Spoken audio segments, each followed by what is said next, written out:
right, everyone, it's 10 o'clock, so we're going to call this meeting to order. Today, again, this will be our third meeting for the Joint Study Committee on Dual Enrollment for Highly Skilled Talent in Younger Ages. And got my co-chairman here, Matt Dubnik, from the Georgia State House of Representatives. And Mr. Chairman, would you mind leading us in prayer to kick us off? Thank you. If you'll pray with me. God, I just thank you for this day, Lord, this breath of fresh air, these blue skies outside that give us reason to pause and be thankful for all that you do for us and all that you are for us. Lord, I just thank you for each person and each family who is represented in this room. I pray that you would just be amongst us as we do the work for the people of Georgia. Give us all safe passage back home, Lord, and be with our families and our businesses as we are away. For we ask all this in Christ's name. Amen. Amen. Thank you, Preacher Dubnik. That was a good prayer. All right.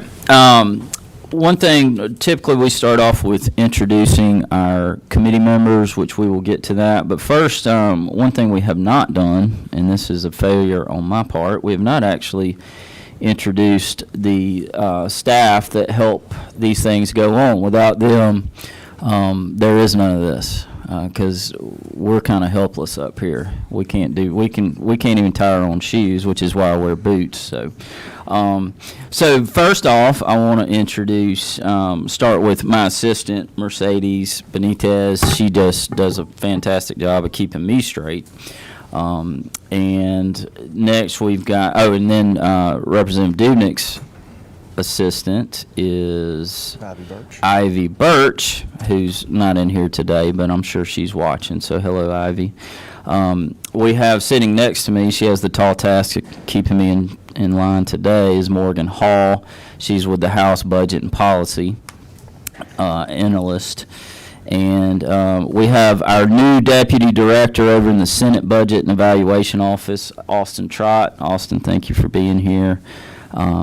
We have Sam White, our communications associate with the Senate Press Office, going to keep us everything online going smooth. And normally we have Keenan Rogers with us, who also helps out with that. But Keenan's not with us today. We have Bailey Dryden is our Senate senior policy analyst. Oh, there you are. Sorry, didn't see you, Bailey. We have Lindsay McVicker, who's not with us today, but she is a senior program analyst in our budget office as well. She may come in later. And then we also have Justin Speck, who's technology and legislative network coordinator over on the House side. And then we often have a representative from the Lieutenant Governor's office. I think Inez Owens is going to be joining us later today. So again, thank you all for all that you do, keeping us straight. Y'all do a wonderful job. And so next, let's just go around the table and introduce ourselves. Representative Evans, we'll start with you since you're coming in hot. So, Mr. Chairman, for that. Good morning, everyone. Stacey Evans. I represent House District 57, all parts of Atlanta. I'm Representative Bethany Ballard and District 147, which is Centerville and Warner Robins in Houston County. Good morning, Tiffany Taylor, Deputy Superintendent of Policy and External Affairs, here on behalf of State School Superintendent Richard Woods and the Georgia Department of Education. Joshua Stevens, Georgia Department of Economic Development. Good morning, Scott Steiner. I'm with Phoebe Putney Health System in Southwest Georgia, representing the Lieutenant Governor's Office. Good morning. Art Recesso, Vice Chancellor for Academic Innovation for the University System of Georgia. Good morning. I'm Jill Oldham, and I am a citizen member, Governor Kim's appointee. Good morning. Derek Dubrowiak, Assistant Commissioner for Student Affairs and Secondary Initiatives from the Technical College System of Georgia, here on behalf of Commissioner Dozier. Good morning. Lynn Riley, President of the Georgia Student Finance Commission. I'm Matt Dubnik from Hall County, representing Gainesville and Oakwood. And I'm Matt Brass, State Senator down in Noonan, Georgia, District 28, representing all of Coweta County, all of Heard County, parts of Fulton, and parts of Douglas. So, again, welcome everyone. And we've had two previous meetings that just went fantastic. We heard from, we were down in Albany for our first meeting, learning about what all Phoebe Putnam and the technical college system and the public education down there, how they've partnered together and just have a great program around nursing. We followed that up with a meeting in Noonan at our college and career academy there, where we learned all the same players around our manufacturing. So we had local manufacturing in Coweta County, along with our CEC, which is our college and career academy, and then West Georgia Tech, which is our technical college system there. And so today we're going to hear a little bit more from the departments and from our education side of things. And so we're going to kick off with Lynn Riley. And Lynn is our president, Georgia Student Finance. And we're just going to jump right in. Lynn, the mic is hot, and take it away. Well, thank you, Mr. Chairman. Thank you, Chairman Dubnik. And good morning, members of the committee. I'm delighted to be here this morning to give you an overview of the dual enrollment program as it has existed. Senate Bill 86 will require Student Finance Commission to collaborate with our education agency partners to provide additional reporting on workforce applications of the dual enrollment program, along with the HOPE grant program. But I thought it would be helpful to the committee to lay the groundwork of how we are currently analyzing and providing reporting information to the General Assembly on the dual enrollment program. So I'll give you a brief overview of the information. You did receive in your packet from the committee our report that we issue annually on trends of dual enrollment through the fiscal year 2022. We're currently in preparation of the FY 2023 study report, and that'll be distributed to the members of the committee as well as the General Assembly later this fall. At first, just a quick overview of the dual enrollment program. A reminder to the committee that as opposed to many of the scholarship and grant programs that we provide at Student Finance, which are lottery funded, the dual enrollment program is funded by state general funds. And the program will pay for the full cost of tuition at public institutions and a fixed rate at private institutions. And as we've talked about before, House Bill 444 back in 2020 made some significant revisions to the program that affected course type limitations, grade level, and semester hours. The course limitations are restricted to core subjects and career, technical, and agricultural education courses, and those courses must be aligned with the Department of Education's career clusters and pathways programs. Grade level limitations that were put in place by House Bill 444, all 11th and 12th graders could take core and CTAE courses. 10th grade students were limited to CTAE courses at TCSG, but 10th graders, if they had qualifying ACT or SAT scores, could take additional courses, and students that are pursuing in 10th grade an accelerated career diploma as well. College semester hour limitations were placed on the program, 30 semester hour cap for students to use dual enrollment hours while in high school. Students are not allowed to retake courses, and they're limited to 2 course withdrawals before they would be removed from the program. And I will remind folks that Student Finance provides payments to the providing post-secondary institutions for students that are enrolled in the program, but students could also take dual enrollment courses at their own expense. The data that I'll show on the following slides is reflective only of that which the state is paying for. An indication of the trends in growth of the program prior to 2020 and the implementation of House Bill 444. You can see over time there were significant year-over-year student count growth. In 2020, of course, we had 2 things changed, the implementation of House Bill 444 and the pandemic, which showed a quick decline in 2021 and some steady state in 2022. Fiscal year funding by institution type follows that same trend. You can see by the different colors the amount of dollars that were delivered to our post-secondary partners who deliver dual enrollment. But the trend line you can see from 2016 through 2020 was continued rapid growth, and then a decline after the implementation of House Bill 444 restricting some of the components of the program, as well as the pandemic made a difference on the enrollment as well.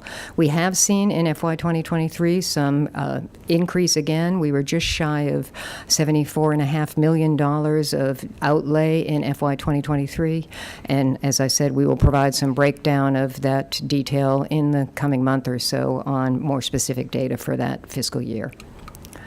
Student enrollment by institution type, as you can see, again, following that same growth trend line to FY 2020, and then a decline due to both the changes in the program and the pandemic in 2020. But you can see that USG, TCSG, and private institutions delivering dual enrollment all grew at that same trend line and also dropped off after FY 2020.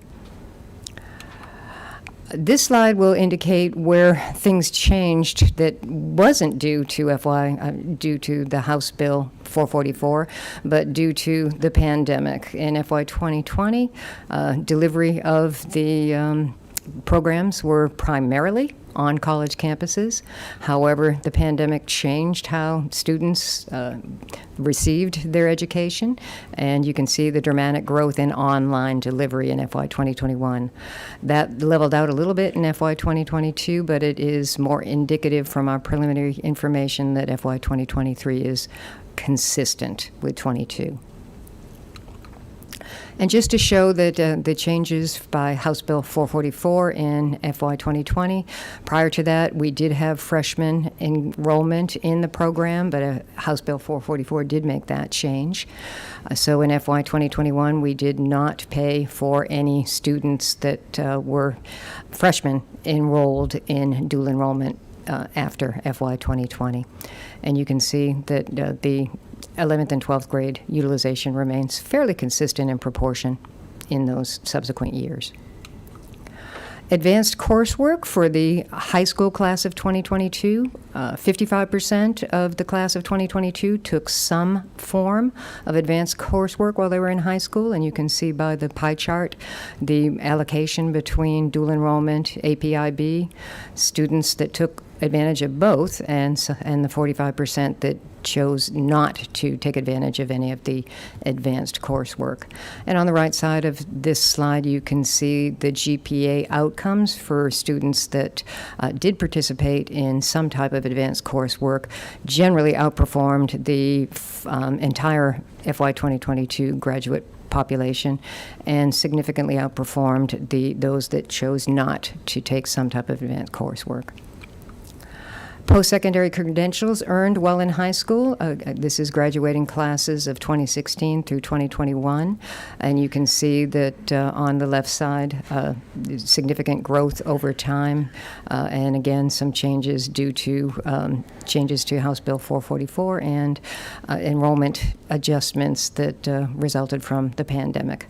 And on the right side, post-secondary credentials earned prior to high school graduation by technical college certificate or associate's degree. The Hopesville Miller Grant and dual enrollment post the signing of Senate Bill 86 this past May. Now public high school students in 10th to 12th grade who meet Hope Grant eligibility may use the Hope Grant before reaching the dual enrollment funding cap, but these are for programs on the Hope Career Grant list. These students must enroll in those courses that are listed on the dual enrollment directory at a technical college, and both the high school and the technical college institutions must advise the student of the limitations of utilization of the Hope or Zell Miller Grant hours while they are using them during their high school education. Students must meet Hope Grant requirements to use Hope Grant dollars while in high school, and these are a bit more restrictive than dual enrollment utilization. They must meet Georgia residency requirements. They must be citizens. Male students that are 18 years of age or older must comply with the selective service requirements. Students must complete a dual enrollment application for the term of enrollment utilizing Hope or Zell-Miller grant, and we rely on our post-secondary partners to go through the certification process to determine that these students are eligible to utilize those Hope dollars while they are in high school. Academic year awards for this current operating year. The awards are equal to the standard tuition rate per semester hour, and they are applied only to tuition. The Hope Grant does not pay for any fees or required books and supplies for students that are utilizing Hope Grant or Zell Grant awards while in high school. And the Hope Career Grant will also provide standard awards based on the study and the enrollment hours that the students are utilizing while in high school. Academic requirements to sustain the utilization of the Hope Grant dollars and awards while they are in high school. The GPA minimum of 2.0 is required for the Hope Grant, and the Zell-Miller Grant is calculated 3.5 GPA to continue to receive the grant. We do check those GPAs at every term, and we will let the students notify that, and we will notify them should they potentially lose the ability to use the grant, that they have the opportunity to regain it if they, for the Zell-Miller, regain by meeting that required minimum 3.5. And they must maintain that satisfactory academic progress while they are at the post-secondary, as defined, by that post-secondary institution. So, Mr. Chairman, very quickly, that's an overview of how the program operates and its achievements over time to date, and the implementation of the changes pursuant to Senate Bill 86. I'm happy to answer any questions. Sure, I think we got one right out of the gate. Representative Evans.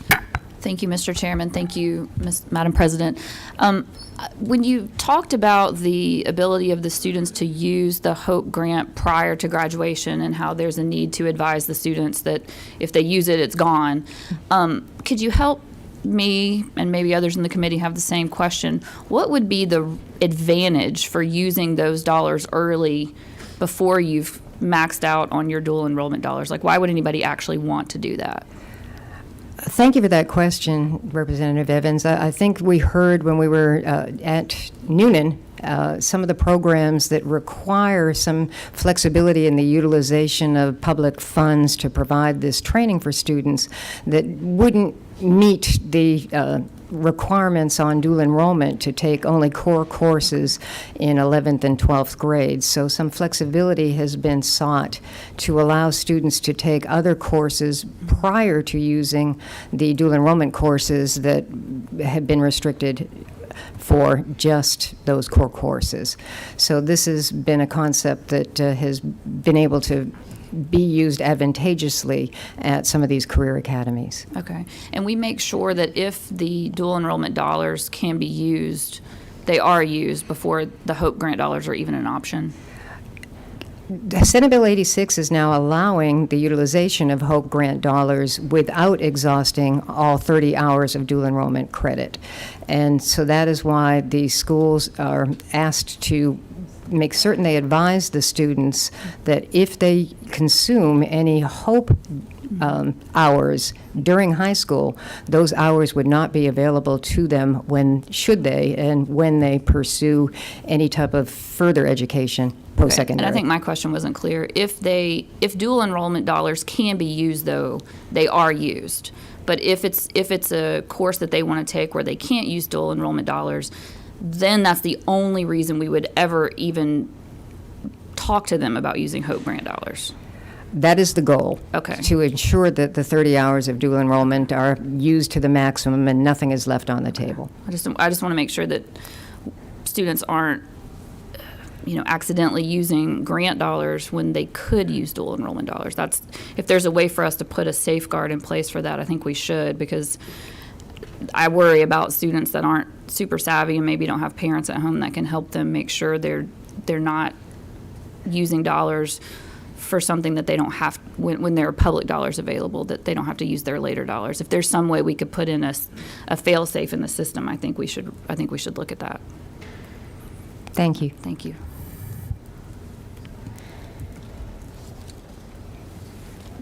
All right, Senator Parent, you're number 9. Thank you, Mr. Chairman. Good morning. Thanks so much, President Riley. I'm curious, we've talked about this a little bit in the past, but I'm curious, the students to learn a little more about the students who get their associates, do you know how many of them go on to get a bachelor's?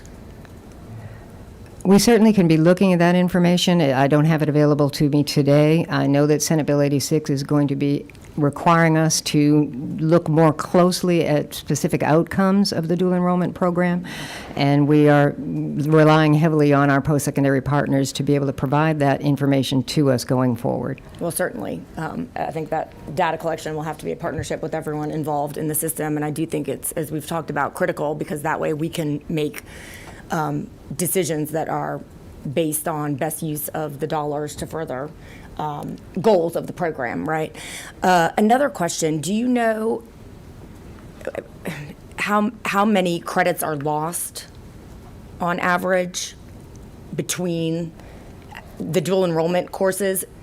How many of them transfer or don't in terms of credits needed for your four-year degree? I thank you for that question. That is not something that Student Finance currently tracks, but I believe that's a conversation that we will be having pursuant to Senate Bill 86, which is asking us for significantly more information and data gathering going forward. Thank you very much, President Riley. Any other questions from the committee? All right, thank you, Ms. Riley. Appreciate you. Okay, next on the agenda, we have Dr. Barbara Wall from Department of Ed. If you would come up to the podium.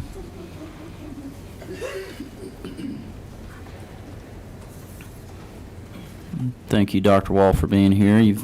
I think you've been at every meeting so far, and we appreciate your involvement and appreciate all you do for this state. So the floor is yours. And this corner's dark over here. I hope I can see my notes.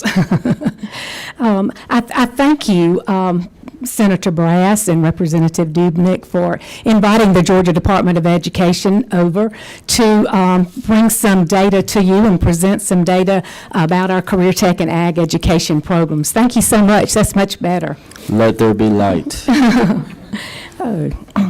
But I will quickly go through the data that I have prepared to share with you today so that I can leave some time for a few guests that we've got. Got a couple of former Career Tech students and one of our business partners that I really want you to hear from. They've got some good Career Tech success stories. The mission of Georgia CTAE is to provide our students with high-quality educational programs, career pathways, and experiences that prepare them for workplace success. Some of the facts I'd like for you to know about Career Tech are listed here before you. Every school district in Georgia offers CTAE pathways. CTAE pathways are aligned to top industries in Georgia. We have over 695,000 students in any given year that take at least one career tech course. This is approximately 69% of our high school students take at least one course. 65% of our middle school students do the same. We have started offering some elementary offerings for our career tech, some career tech courses for elementary school students. We feel like early exposure to careers is very important. The graduation rate for pathway completers in Georgia is 97%. Our replacement rate is 96% in our post-secondary educational agencies. Over 25,000 students and over 10,000 employers participate in work-based learning each year. This FY22, we allocated, and our students actually earned credentials, 16,648 credentials by high school students. And CTAE does provide current and future needs of business and industry. In order to understand the needs of our business and industry, it's very important for us to have state-level business and industry partners. But it's also important for us to recognize those local business and industry partners that our local folks have good partnerships with. And we do this, we recognize these partnerships many times through what we call Economic Development Partnerships, or EDP for short. Georgia Department of Education has partnered with Georgia Power and with the Economic Developers Association to recognize some great things that are going on related to economic development within our school districts at the local level.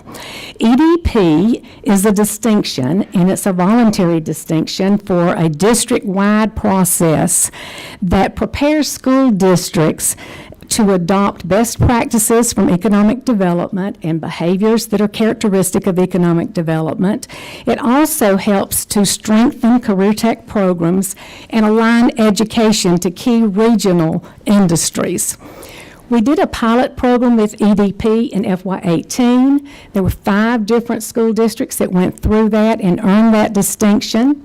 We had a little break due to something called COVID, and picked this back up in FY22, where 6 school districts were awarded the EDP distinction. And later this week, we'll be down in Savannah at the Georgia Economic Developers Association to present 4 school districts with this recognition that went through this process last year.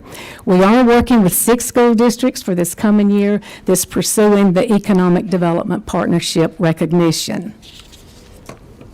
To meet the growing needs of Georgia's manufacturing workforce, the Department of Education partnered with the Society of Manufacturing Engineers and with the Georgia Association of Manufacturers to provide 12 different schools with $375,000 each of industrial equipment and professional development to enhance the engineering and the manufacturing programs in these school districts. 6 of our 12 economic development regions were impacted by these grants. The white on the map shows the different school districts across Georgia that did receive the grants for this upcoming school year. The schools had to apply for these grants, and that's how the money was awarded. Some systems did not apply. I was hoping that we would have a school in each of the economic development regions, but that did not pan out that way. But we do know that a couple of our technical colleges use this same SME educational curriculum and professional learning. This is an opportunity for us to do some alignment with the technical colleges like we have done in many different cases. Over the past few years, we have tried to meet some of our local workforce needs across the state of Georgia with what we call locally developed pathways. Many times there's a need in a certain part of Georgia for a pathway that we may not offer throughout the state. So we work with the local community, the school district, and the employers, and we develop the pathway. Once the pathway is developed, it comes to the State Department Board, and the board approves that, and once it's approved, it can be offered at any school throughout Georgia.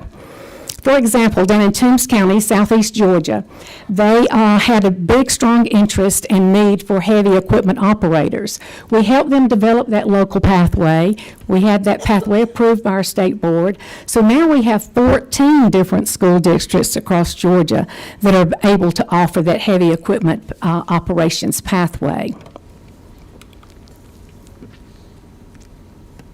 Employers across Georgia are looking for ways to get employees to their workforce sooner than later.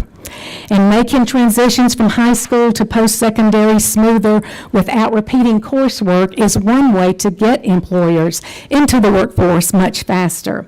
The Department of Education and the Technical College System of Georgia have increased our efforts of articulated credit. This is where credit that students earn at high school is recognized as prior learning, and students can actually receive some college credit for that. What the two agencies do is we look at the courses from each agency. We look at the alignment, where do they overlap, how does all of that align, and then we can put these agreements in place.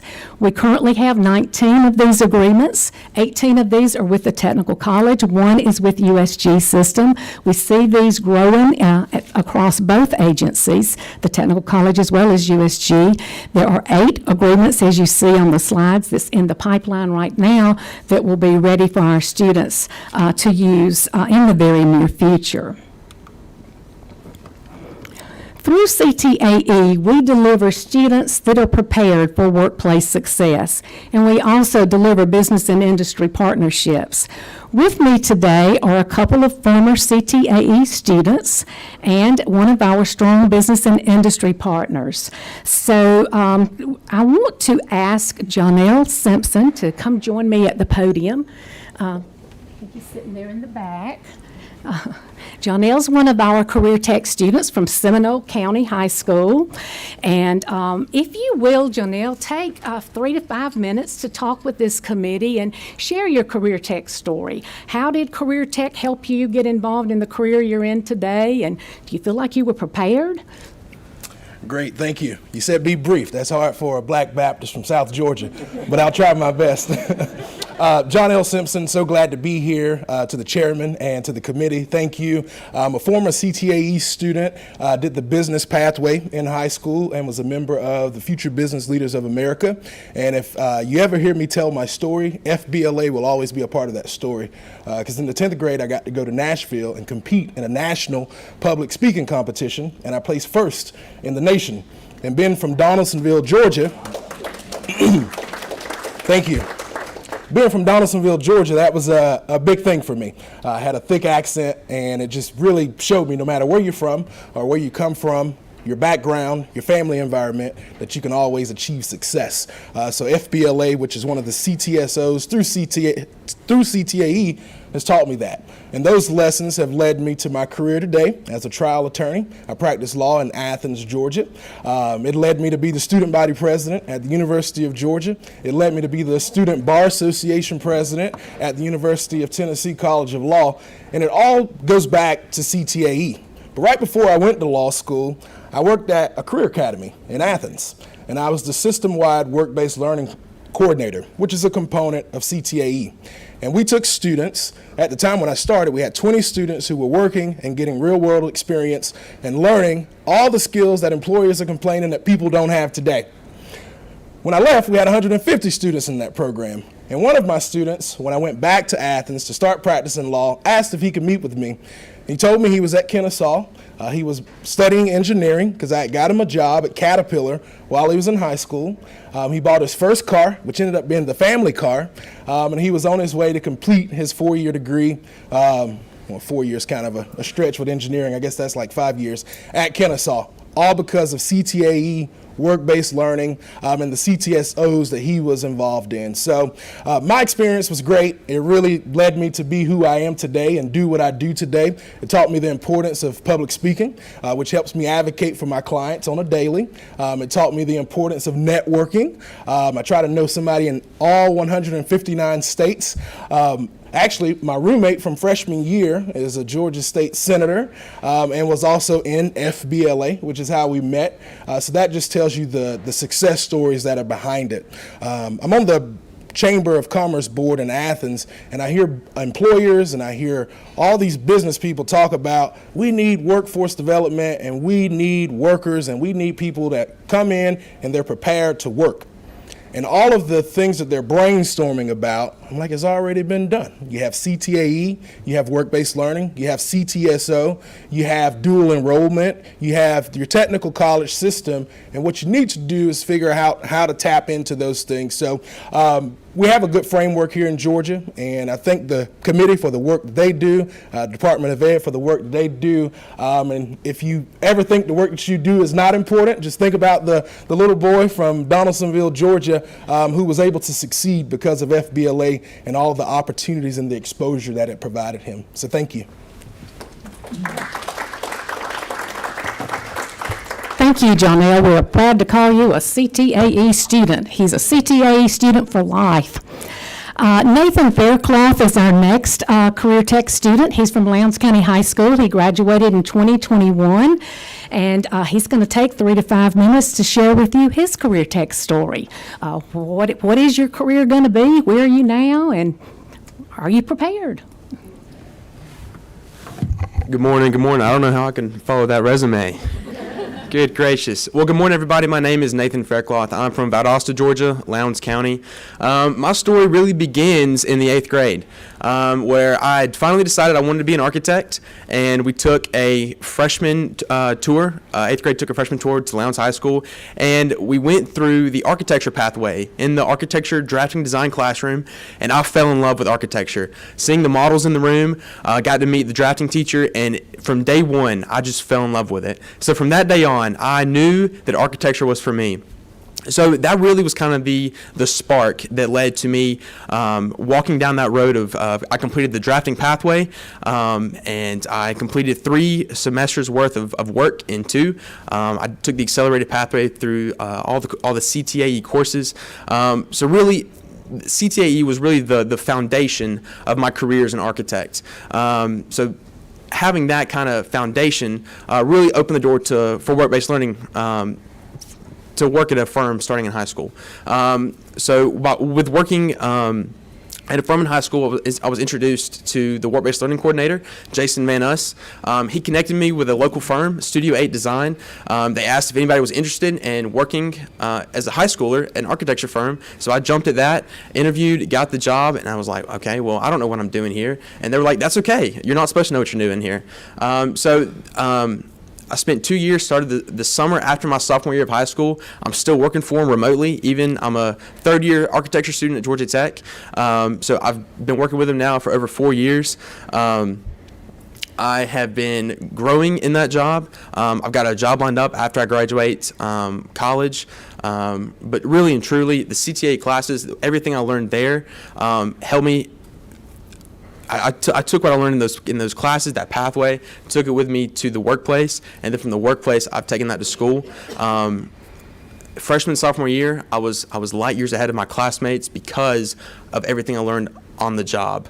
Not just architecture-wise, not just drafting-wise, but working with bosses, working with people who are an authority over my life, like working with conflict, things like that, employability skills, things like that. Like, I'm able to have a better understanding of what that's like because I have 3-4 years of work experience going into college. Most of my classmates didn't have that. So CTA really and truly was the kickstart for my career, and it all began because I fell in love with an architecture pathway, and so I was introduced to that at such a young age. So thank you for Dr. Wall and everything you do for the CTAE students like me. We're able to fall in love with our careers at such a young age, and we love what we do because of what you guys do. So thank you. Thank you, Nathan. Nathan didn't realize this until today, but he helped us kind of look at some ways that we could offer work-based learning more effectively. We'd never thought about remote work-based learning. And work-based learning has some challenges across Georgia, especially in rural Georgia. When there's very few employers there to work, how do we find jobs for these students? Well, he was doing some remote work-based learning during COVID in high school, and I don't know, the light bulb just came on. So we have been working on a framework, and we'll be piloting the remote work-based learning this year. So we feel like that's really going to open up a lot of opportunities. And thank you, Nathan. Georgia Power has been a partner of Georgia Career Tech and Ag Education for over 20 years. Georgia Power has contributed to Career Tech and Ag Education in many different ways. They have served in leadership roles for us. They have provided us with generous funding for various initiatives, and I don't think they've ever said no to anything we've asked them to do. They are just absolutely some of the best partners we've had. They were recognized at the national level a couple of years ago for the work that they do with business education partnerships with high-quality career tech programs in Georgia. So I'm proud to introduce to you today Mickey Daniel. He's from Georgia Power, and he is a community development manager. And Mickey's going to talk with you for 3 to 5 minutes, and I'd like for him to share the roles that he plays from Georgia Power. He serves as the mentor for our economic development liaison at the department, Patrick Ledford.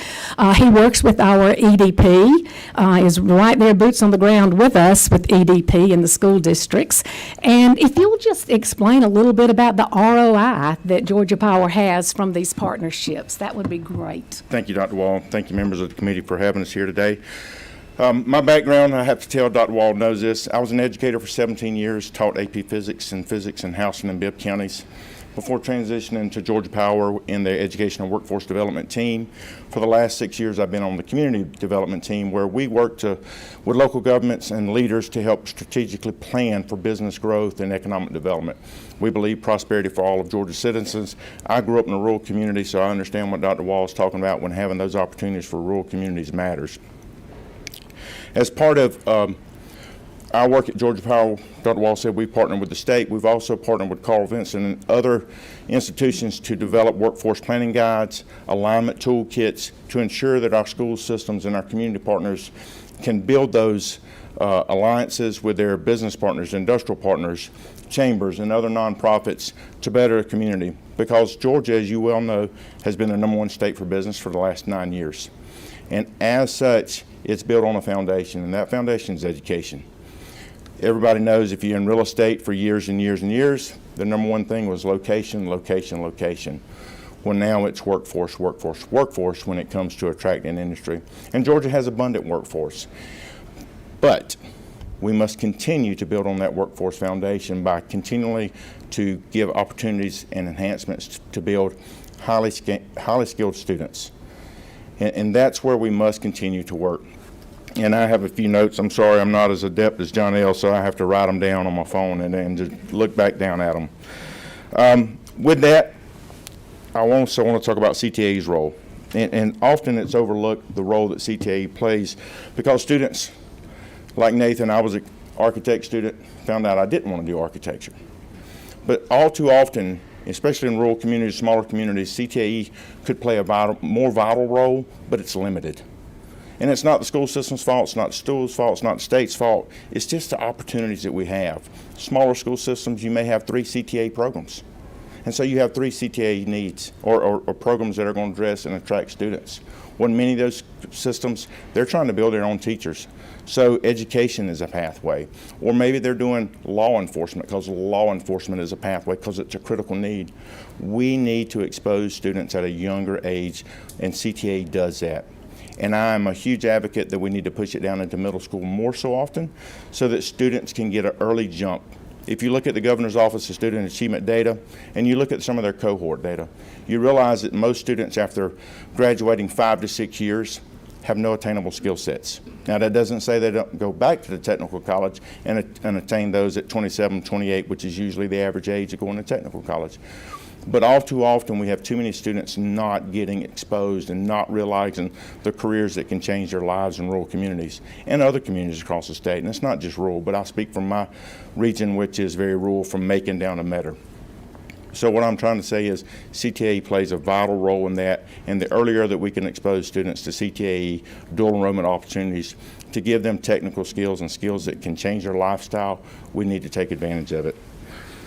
The other thing I want to talk about, obviously, and I had the privilege of going to Skills USA and watching students build a wall. So after you build that foundation, right, and it's level and great to go, you start putting those cornerstones in.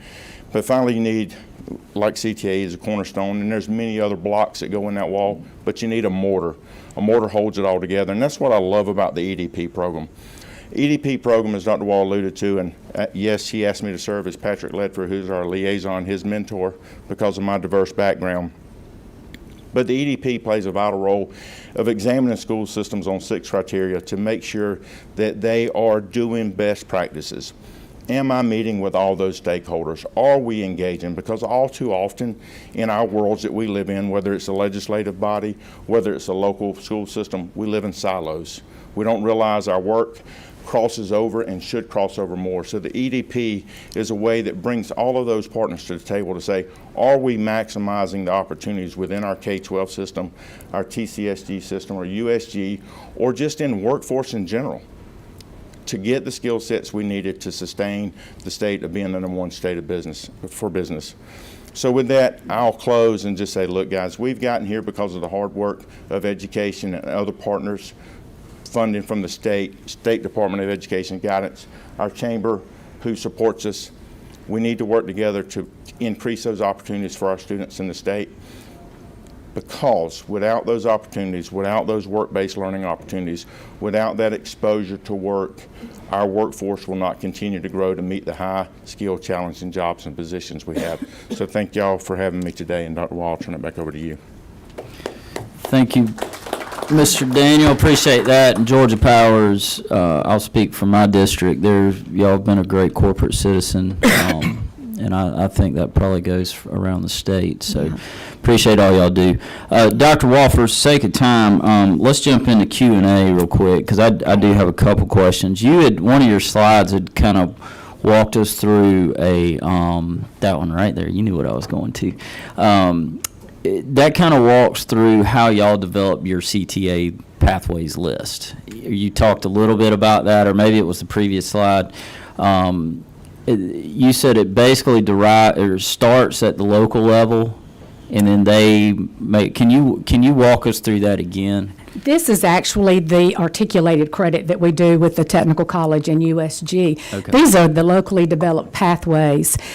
We've got over 145 pathways right now, which is quite a bit.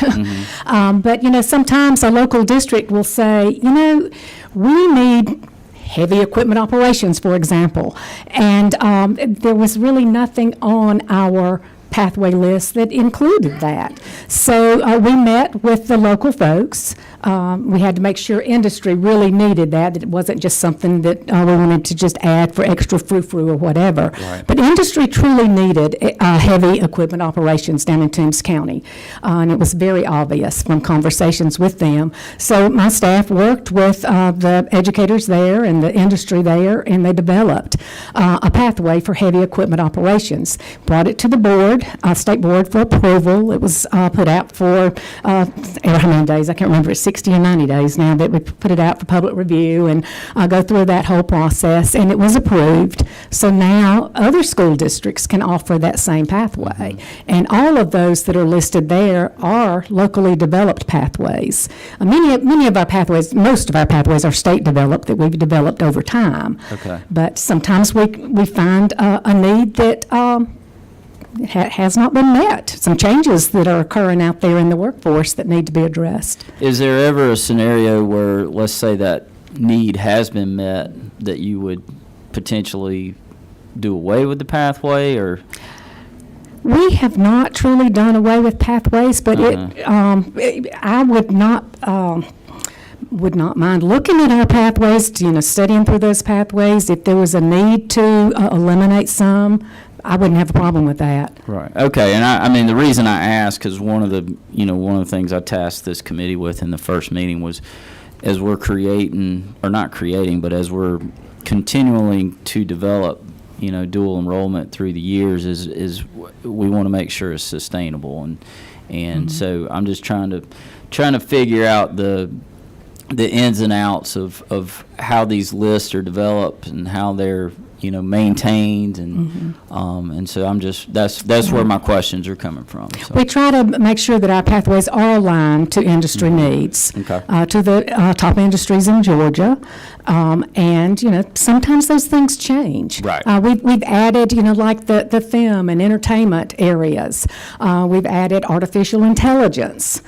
So new things occur, so we must add. No, that's but great. not really talked a whole lot about eliminating, but there would need to be, a need recognized, Right. and a process for us to develop that. But And on your end, there may not be a need to take away a pathway, but on some of our other lists, there may be a may be. need, and so that's really where I'm coming from. So I appreciate that. Any other questions from the committee? I have a question. Sure, Ms. Oldham. Can you talk a little bit more about the utilization of the articulated credit and how that plays in when you're laying out the dual enrollment options? yes, these particular alignments, these agreements, are agreements that have been made, from the school districts, the agencies.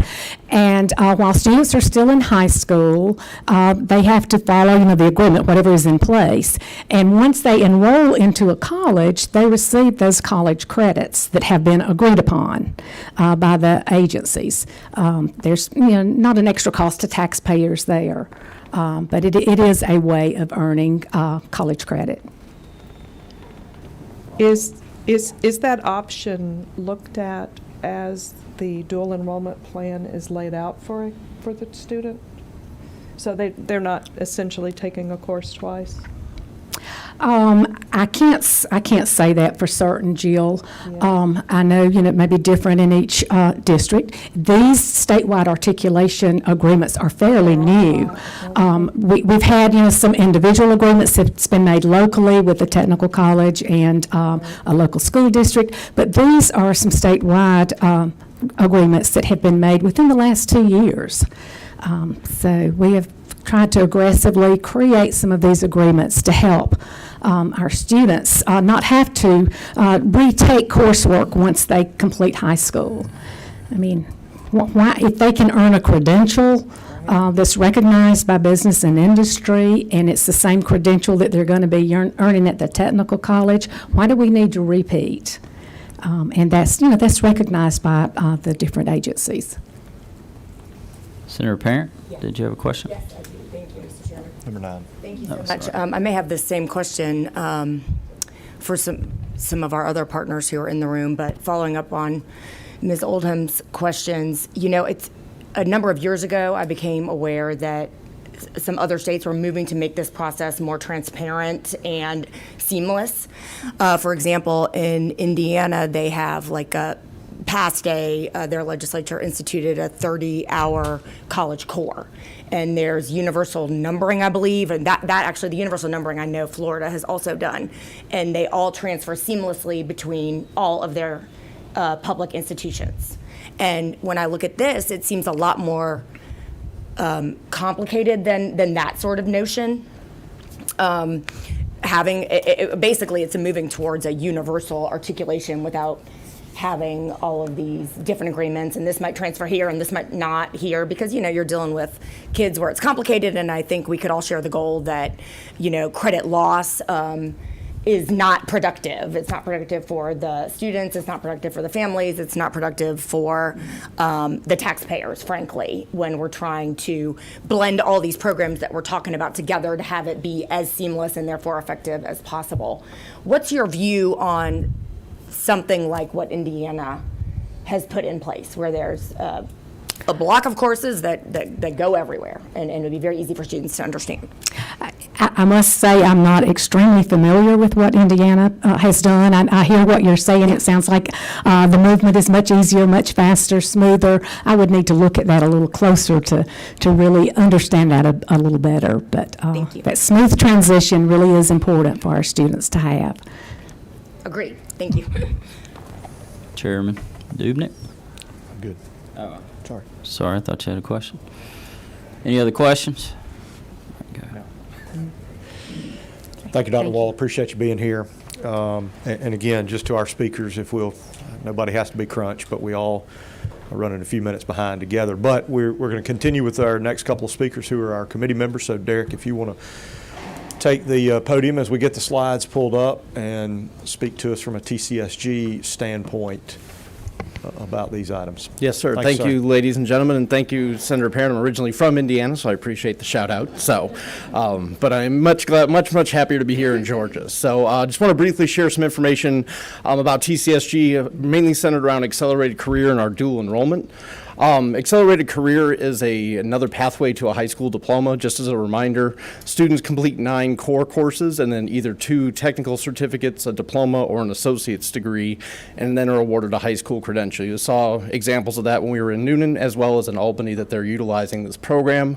Last year, we had 526 students in that program statewide.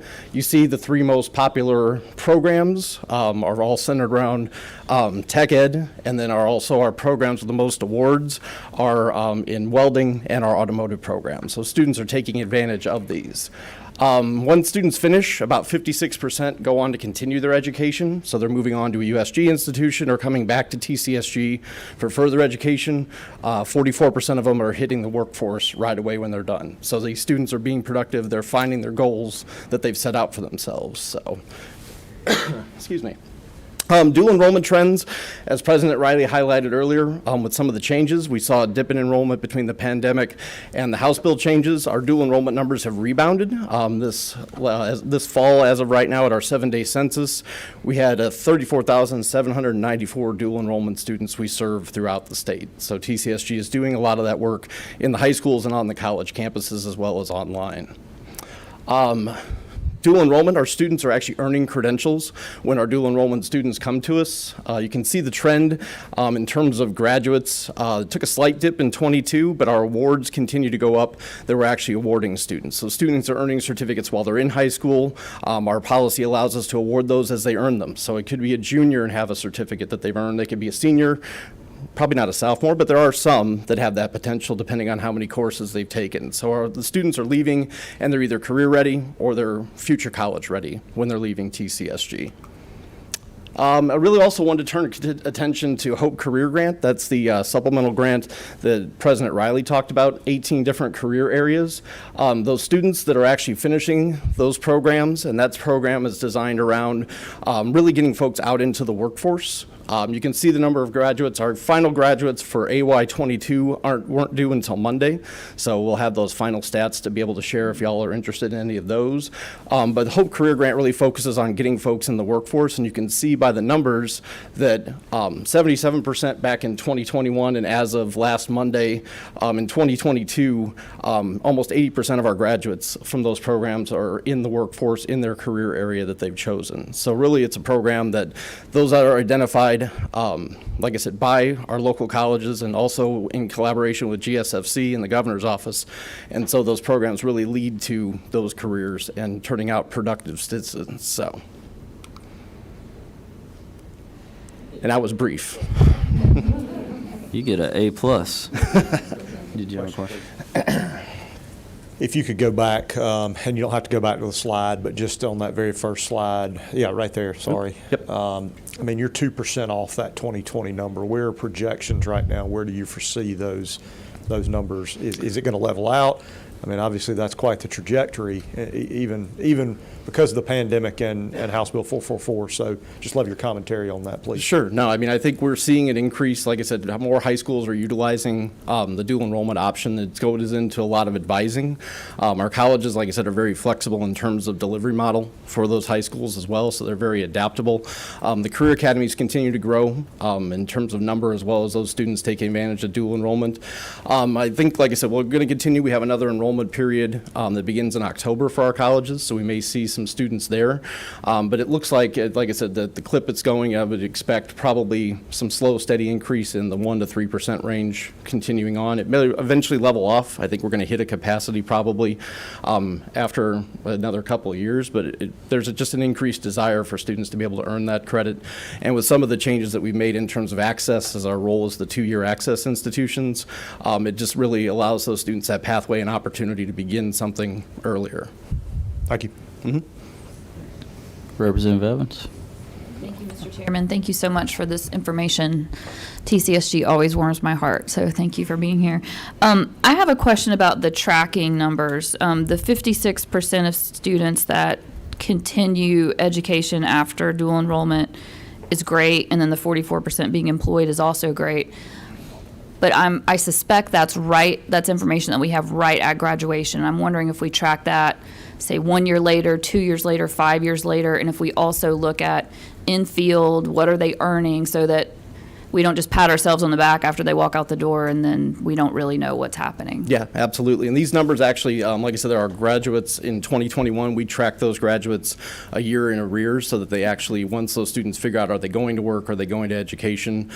So we follow them through that pathway there, but we do have placement rates for in-field. I don't have them with me today, but that's something we can obtain of, are they in the field like you majored in welding, but you're actually working in cosmetology. That doesn't necessarily work. We want to make sure, as you said, that they're in that same pathway that they elected to go for. But that's something we can work on looking at for especially our accelerated career students. So yeah, I was wondering about it for the career grants too. And I know it's harder as time passes, but I think it would be wonderful to put some resources behind trying to have some other benchmarks, 3 years, 5 years, just so that we can track ourselves. Absolutely. Yeah, it's definitely something Mark and I will take back and talk with the team about and see what's possible. Great. Thank you so much.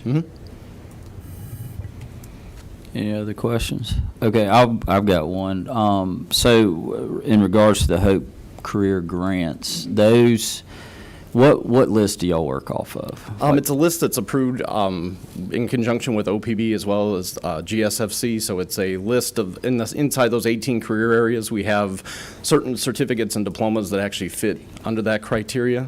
We just added the 18th pathway, which was criminal justice, law enforcement, this last year. So those are the list. Our colleges will make requests up through us, and then we work, like I said, with OPB and the governor's office, because the colleges, we try and get them to identify those needs locally of what is being asked for from their business and industry partners. That's also why we take programs each month to our state board, new programs for approval. And as we talked about earlier, when programs are no longer relevant or the need's not there, we terminate those programs and teach them out. And then like I said, we're able to adapt. We do that on a monthly basis with our state board. Okay, so walk me through the last one we just added, the law enforcement. Sure. How did that start, and walk me through that process? Absolutely. So it really came from, like I said, a number of our colleges working locally with both their local law enforcement officers, working with the Department of Corrections that said, listen, we need these folks we have a workforce gap. And so we realized that we internally had to look, and so we shortened our law enforcement program to make it more compact and efficient. Sometimes they were getting a little lengthy. And then once we did that, we really identified it because it's that industry has come to us and said, look, we've got a workforce gap. It's really, like I said, prioritizing that on that list to help both law enforcement agencies, corrections, and any of those folks as they leave that industry. Okay. And then, so they request it, the local schools request it typically? Typically our colleges will come, yeah. They have Okay. advisory boards for all those programs, so it's local business and industry that comes to them and says, we have a need for this. Okay. And so that's where those requests will typically come from. And then, let's say 10 years from now, the market's saturated, so to speak, and y'all review kind of monthly, you said? We do. We review programs monthly, and then once a year or multiple times throughout the year, we work with our colleges and OPB. So if there is a program that, let's say law enforcement, that's no longer, as you said, or saturated and the need is not there, that's something we can talk about removing and not having on that list so that it really prioritizes what's got that workforce gap here in Georgia. And then ultimately, would it be the technical college board that would vote it on or off? Not currently. Currently, I believe, and Mark can clarify that it's actually in conjunction working with the governor's office and OPB, I believe, on that, correct? Okay. Yeah, if you don't mind, Mr. Chairman, Absolutely. Mark Peavy, the Chief of Staff, Technical College System. There is a piece that we will be proposing from a legislative standpoint this year to actually clarify that. There's no high demand career list that is currently identified in code. All the references to that end up on the Hope Career Grant list, which we do work, as Derek's talking about. We work hand in hand plan with OPB and the governor's office to see what gets added to that or not. One of the, again, we're proposing some legislation that would create that so that our state board would have that codified responsibility for working with industry partners, the State Workforce Development Board, to make sure we manage that list on a regular basis. And then the governor's office and OPB would still have the opportunity to decide which of those programs on that list get added to the Hope Career Grant list. So we'll in advance appreciate your support as that moves through the session. Absolutely. Could you get that to us before we conclude these meetings? At least some sort of recommendation, because that's something I would like to include in our report. Absolutely. We'll work with the governor's Even office if it's on that. generic, Yeah, that's we, fine. we, I we don't- just we don't need submitted our specifics, agency but- legislation request to the governor's office as of Friday. So we'll have a chance to review that with them, and once we get their blessing to move forward, which we anticipate, we'll get that to you so you can be a part of what you guys are talking about. Do you know if we clearly define in code currently high demand career? Is there a specific term for it? That's the intent. That's what the That's recommendation the intent for this. Yes, that term has Got been it. used a number of times. If you folks in particular remember, a couple of years ago, we passed some apprenticeship legislation that referenced a high demand career initiative, and that's the first time it popped up on the radar screen that piece was never formally identified. Everybody in this room has defined in their own way 15 different times what high demand career list or high demand career initiative or whatever version of it you might want to call. We've all experienced that in working in this environment, in this world that we're in terms of workforce development, and so that's why we're going to move forward with formalizing that and codifying that, so we've got a process in place to not only add new things, but also, as you've been talking about, do the review process over time. So. Absolutely. We don't have GORC anymore, so we can't send it there, so somebody got rid of that. Thank you, Mr. Chairman. All right. Any other questions for Derek? All right, thank you. Appreciate Thank you all very that. Okay, next up, we got another committee member coming with the University System of Georgia, Dr. Art Recesso. Recesso, yes, sir. Did it right. All right, take it away. Well, good morning, Chairman Brass, Chairman Dubnik. Very happy to be here with you, members of the committee. As you said, I'm Art Recesso, Vice Chancellor for Academic Innovation at the University System of Georgia. Academic Innovation is really a new unit within USG, created by the Chancellor roughly a year ago, and our priority is to focus on the gap between talent demand and talent development. Now, with Georgia being the #1 state to do business, you're keeping us busy, right?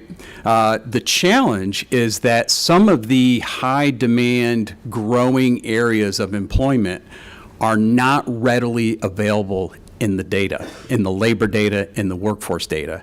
And so one of those areas I want to pick on this morning is data science, because that's what's sort of brought us here today, right? You have questions about enrollment, retention, completion, and these are data science type questions. And so the people that helped me prepare today for this presentation work in data science, but in terms of labor data, they'd be counted in government, higher education. The data science people working at Delta, which there are many, would be counted in aviation. So this is the work of academic innovation, is we go do a deep dive into these sectors. You know data science is out there. You know we're heavily relying on it for marketing, sales, polling, other things like that. It's pervasive, and yet it's very difficult to understand. And if you look at the labor data, you wouldn't think we need many data science people. So academic innovation looks at these challenges.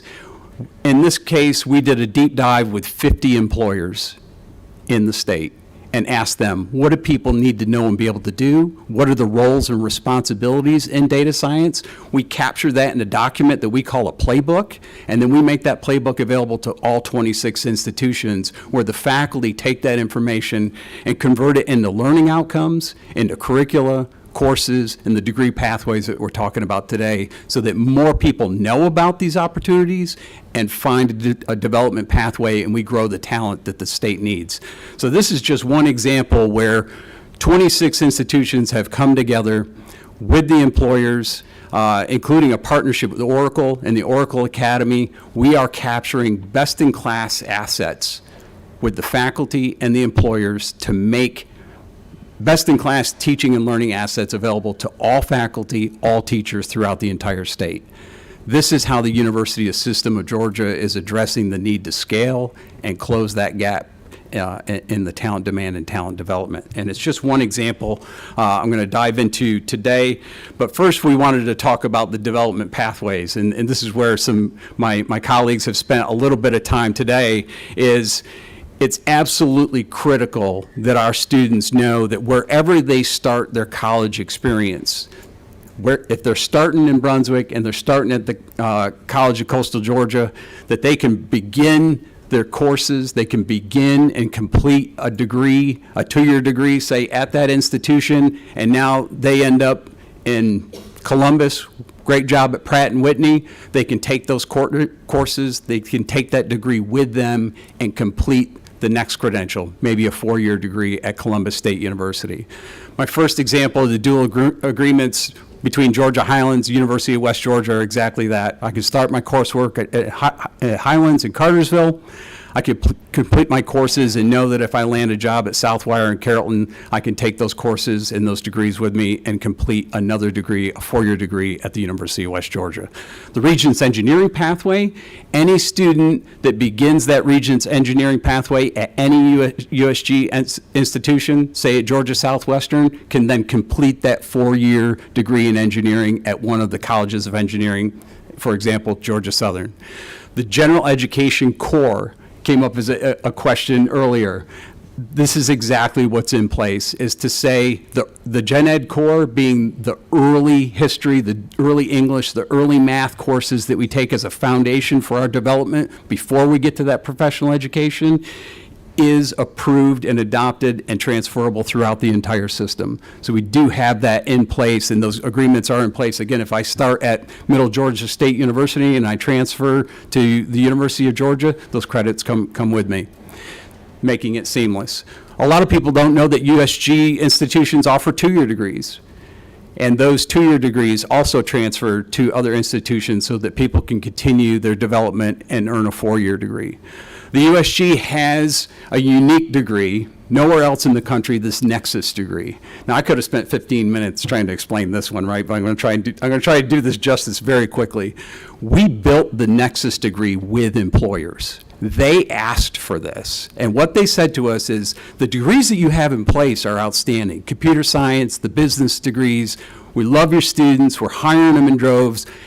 But you know, if they had an opportunity to add a higher level specialization in advanced development, especially in our high demand areas, and they had experience with that, we would put their resume at the top. It would make your students even more competitive, and it would signal to us that these people have done another level of development and we're going to acquire them. So we developed the Nexus degree as 6 courses, 4 traditional courses and 2 heavily experiential, where the students highly specialize in an advanced area. So it is in a 2-year degree plus those 6 courses, and you earn an additional, a 2nd degree. And they are, the students have an option of embedding those 6 courses in a 4-year degree as a specialization.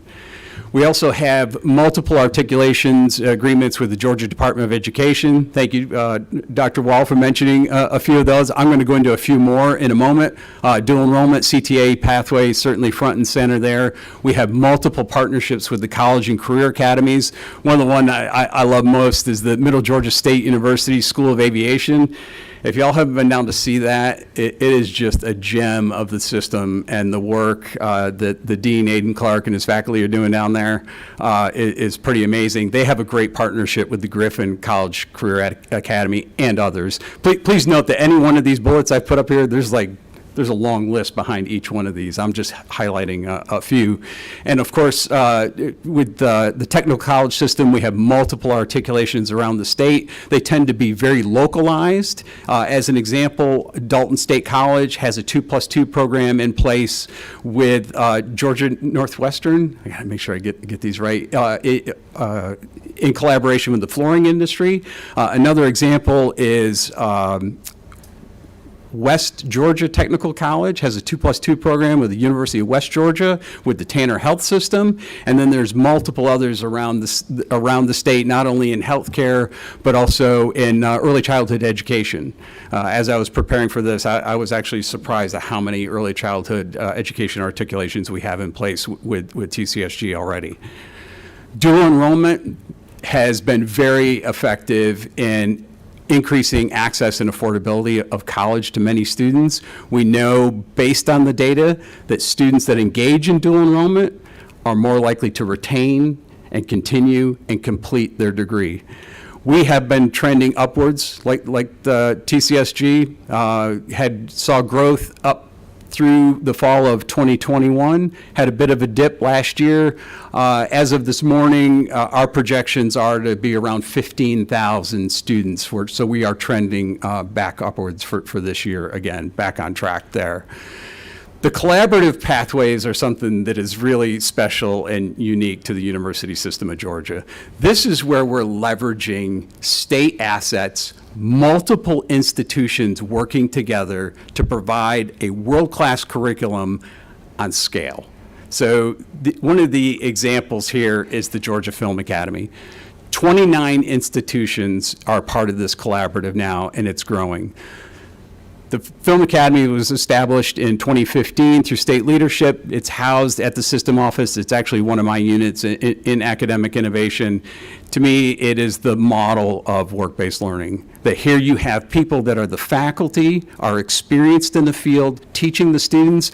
I was amazed that my first exposure to this, the work-based learning element of this, is actually at the sound stages where they film the movies. So the week before, they're making Spider-Man, Captain America, Hulk, whatever it is, and the next week there are students in that same environment, that same soundstage, learning the skills that are required to do that job. They engage in an internship program, which is paid, and it is within the companies making movies here in Georgia. So it is Marvel, it is Disney, it is Netflix. They gain that experience, and that's what lands them a job. So the Georgia Film Academy, in partnership with the Georgia Department of Education and CTE Pathways and TCSG articulations, offers 3 certifications: film and television production, film and television post-production, and a growing high-demand area, the digital entertainment, esports, and game development. This is a space that I wasn't personally familiar with, but the Metro Atlanta Chamber got me some exposure to the League of Legends event, and I tell you, I've been to a lot of basketball and hockey and football games in my life, but the fans at that event and the energy level was really really something. So this is a growing area. We have had more than 1,000 students earn these certifications through the Georgia Film Academy, and we hit a record enrollment last fall of 916 students enrolled in these courses, and then landing jobs. And I'll close with the Georgia FinTech Academy, another system level asset, shared courses and curriculum throughout the system that scales. This is one I personally started working on in 2016. FinTech, financial technology, at the time I don't think I had any idea what that is, but it turns out it's the technology that makes it possible for me to walk into Publix and swipe my credit card and eventually empty my bank account, I guess, right? Okay. So yeah, these are the folks to blame for that. It's also how we pay at the gas pump. It's also how we enter our debit and credit card into Amazon or Chewy, whatever you prefer, and then the goods show up at the doorstep, right? That's FinTech. It turns out that Atlanta is known as Transaction Alley, 210 companies, 40,000 employees, like $72 billion in revenue annually. It's a massive sector that, again, was very hard to define. Go look at the Bureau of Labor Statistics. You can't find a FinTech job, but we have 40,000 of them somehow, right? Well, it's because they hire all of our people out of computer science and finance and business and marketing and sales. They were the folks asking for the Nexus degree. That's why we started this early on. TSYS in Columbus, Georgia, homegrown, invented there, 24 billion transactions a year just at that one company in Georgia pretty amazing.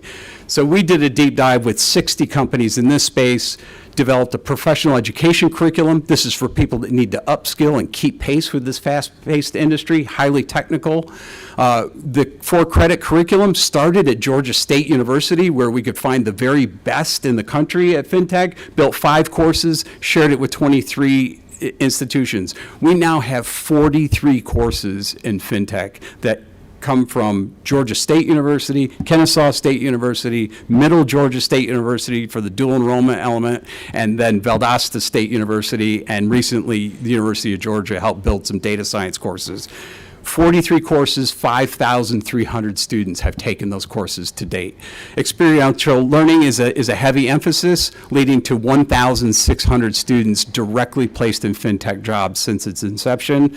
The innovation-driven research, great example there was Global Payments partnering with the University of Georgia to solve a real problem. They did so well that all of the students that worked on that project were offered a job. So the 43 courses built locally but delivered globally. Our students, no matter where they are, anywhere in the state, can now access these high-paying careers. They average over $72,000 a year starting in FinTech. All 43 of those courses are available through eCampus, which takes a local course delivered face-to-face and makes it available online, so we increase access and the volume of talent development.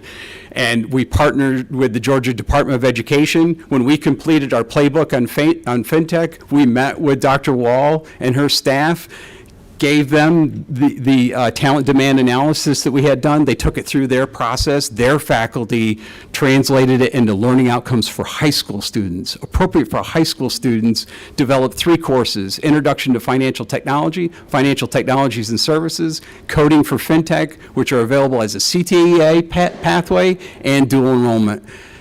This is the way the University of Georgia is leveraging state assets to close this gap between talent demand and talent development and provide increasing access for our students to these high-paying, prosperous jobs. Thank you very much. Thank you, Doc. Any questions from the committee? Senator Parent? Thank you. Thank you so much, and thanks for all the great work that everyone is doing, all of our educational partners. I have a couple different tracks of questions, or question pathways, if you will.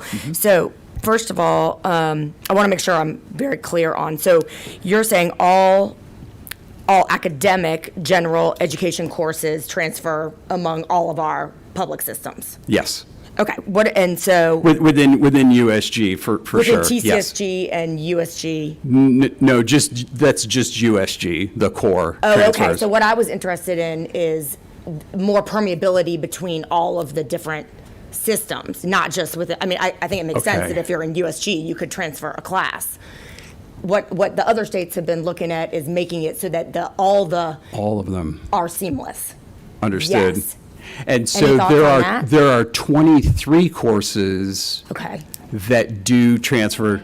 28 now? What's going up? Okay. And then there are local articulations between the TCSG institutions and the USG institutions that make this seamless. So it's the local articulations that I think they've sort of done away with to make it just a Understood. lot more transparent, easy, efficient. Yes. Is that something that you think the university system could look at? That's- I'm curious to know how we could make a little progress on this one small piece of what we're talking about. Is that the 28 do that? The 28 are in place between the two systems. Right, and I guess what I'm saying is, why is it 28 versus something that's just sort of universal? My having my experience with this in the past is looking at the different learning outcomes and making sure they're equal. So there's a lot of work that goes in the background to put 2 courses or several courses on the table and compare what the intent of that course is and what the learning outcomes are. And my understanding is that there's at least 28 now that pair up very well and are on par with each other, and therefore you know with a high level of certainty that completing either course in either system is equivalent. Right, and so I've done a little work on this in the past, and my interest was in making sure that kids in high school understood exactly. It's part of it's about, I think the more seamless it can be, the better, right? Yes. But even within what you're saying, it's having families and kids actually understand all that and have the knowledge. And I've seen our chart, and some of it makes sense, but some of it's confusing. And just having to, the more, hurdles there are in parsing all that out, the more credit will be lost in a disadvantageous way, is my view. So I'm encouraged that there's work being done on that. I would like to see it continue, I guess. If you'll indulge me, I have a question about 2+2 agreements. Look at that face. He is not wanting to indulge me. I would never say no to you, Senator Parent. Thank you, Mr. Chairman. So that was on the academic side. I'm also interested in the technical side. One of the, I believe that we got some strong testimony at our first meeting down in Albany about how families were sometimes, and I may say this wrong, there's some experts I know who could correct me if I'm saying it wrong. A lot of families who are kind of reticent on some of the more technical pathways because they wanted to, with just like a premium placed on academic classes. And so this notion of permeability between getting technical courses, but that not closing you off from the possibility or even moving you down the pathway towards a 4-year degree seemed like it was something that families were weighing, and and it's attractive to have 2+2 arrangements that make it clear for families, if you do these technical paths, you're not foreclosing or giving up any opportunities. In fact, you may be opening up more because then you've got X credential, but you still, nothing's been closed off for you in terms of your bachelor's degree. So can you explain more about transferability between if you enter the technical courses at TCSG and then do end up wanting to continue on for your bachelor's? I believe what I'm talking about is like a 2+2. Is that correct? Yeah, so can you explain all that more? Because it seems like families are really hoping that we have that kind of thing and really not seeing it as much as they'd like. Am I correct about that? I'm seeing nods from people who know a lot more than me, so I'll just close my mouth and I do remember that discussion coming up in Albany very well, thank you. And my understanding is that there's discussions very specific about this taking place between the chancellor and the commissioner. Commissioner of TCSG, Of TCSG, and the chancellor. yeah. Okay. Yes, ma'am. Oh, that's good news. Thank you. Representative Evans. Thank you, Mr. Chairman. Thank you so much. A couple of questions, some follow up on what Senator Parent was talking about. So hopefully the train of thought is already in the right direction. When you said there's 28 courses that transfer, that's 28 out of what?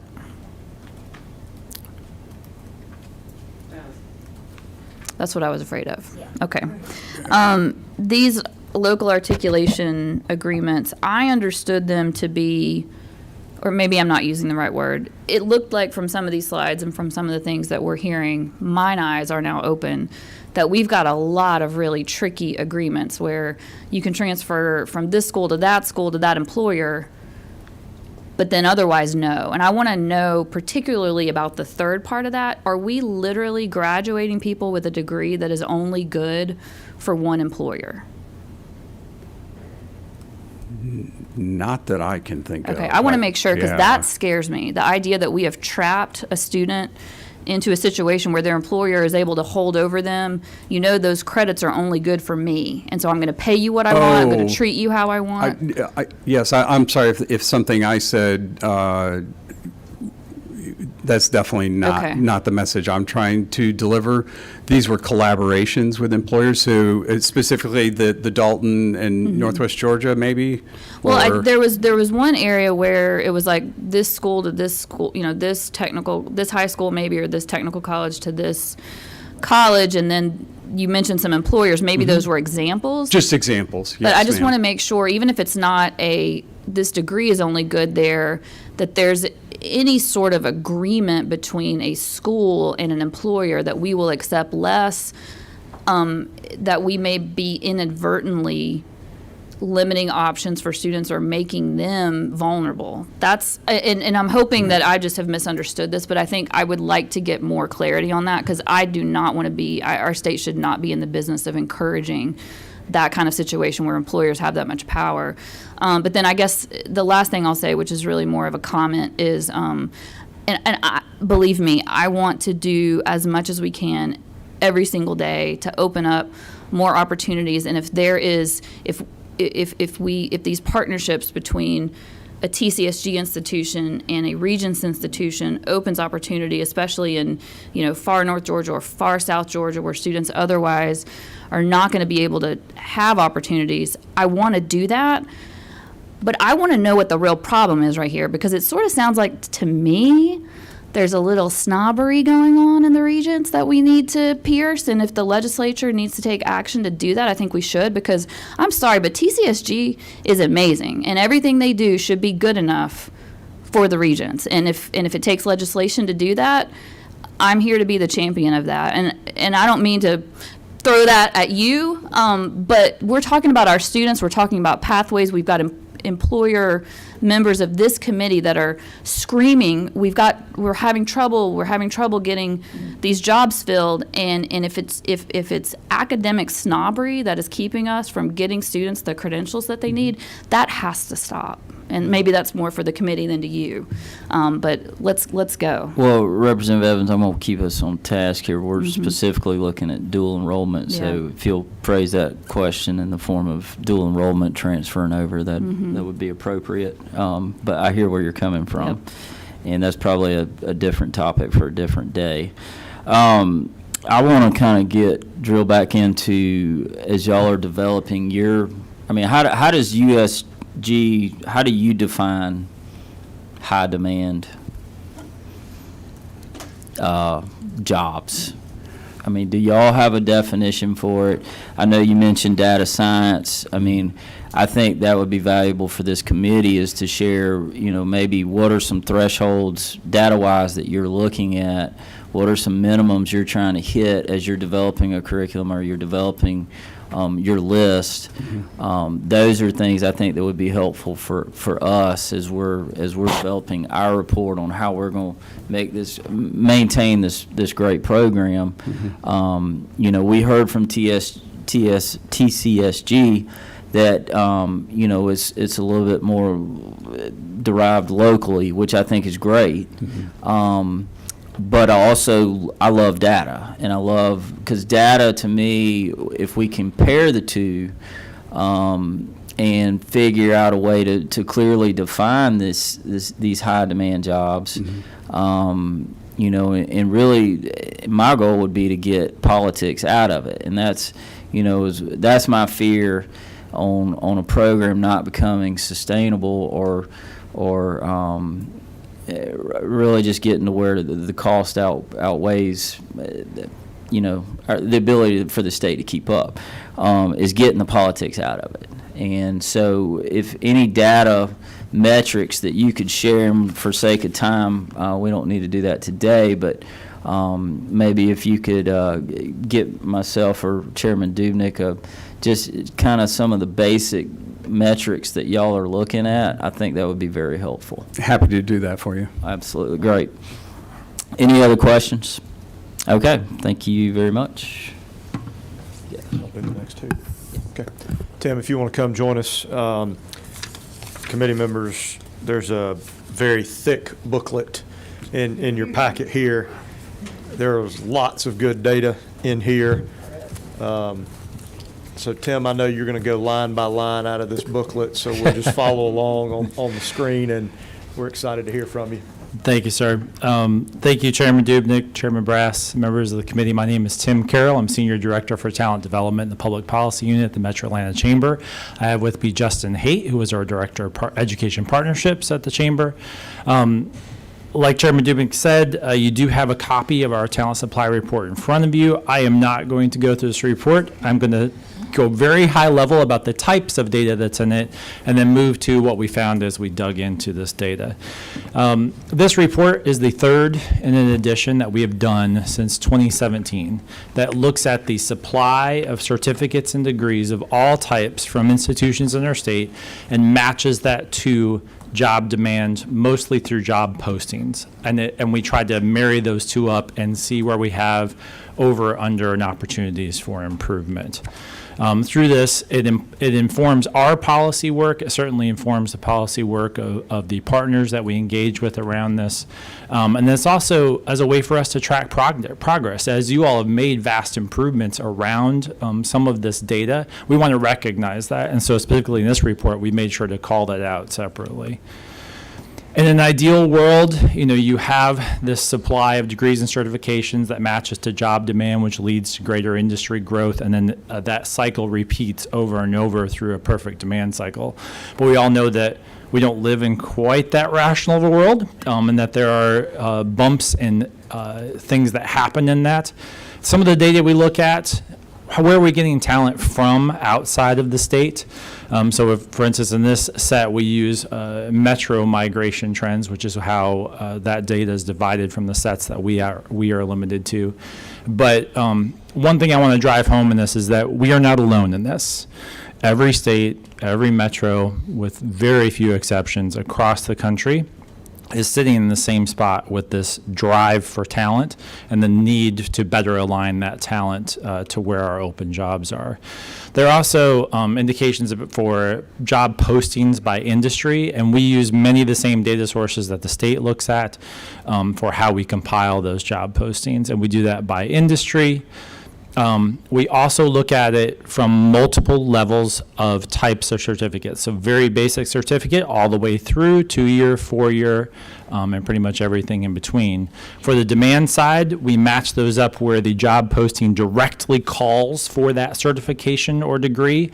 And then in some cases, there's an expanded function where it may not be that exact certification or degree, but there's an adjacency to it that the employer will take for the job posting. So there's some algorithm work that happens in this. We also do a deep dive into top skills, and this is one where we're seeing a lot of change happen. Employers are getting a little more specific about the more generic terms that we used to see, like communication and some of these sort of broad categories. You're starting to see some more hyper-specificity in what these job postings are asking for regarding skills. Now I want to talk about the important thing, which is what did we find from all of this? Like what's changed from our previous editions? And I'll go back all the way to 2017 when we first started. One is that the state has greatly increased the number of certifications and degrees that we're providing through our various education institutions. That's a plus.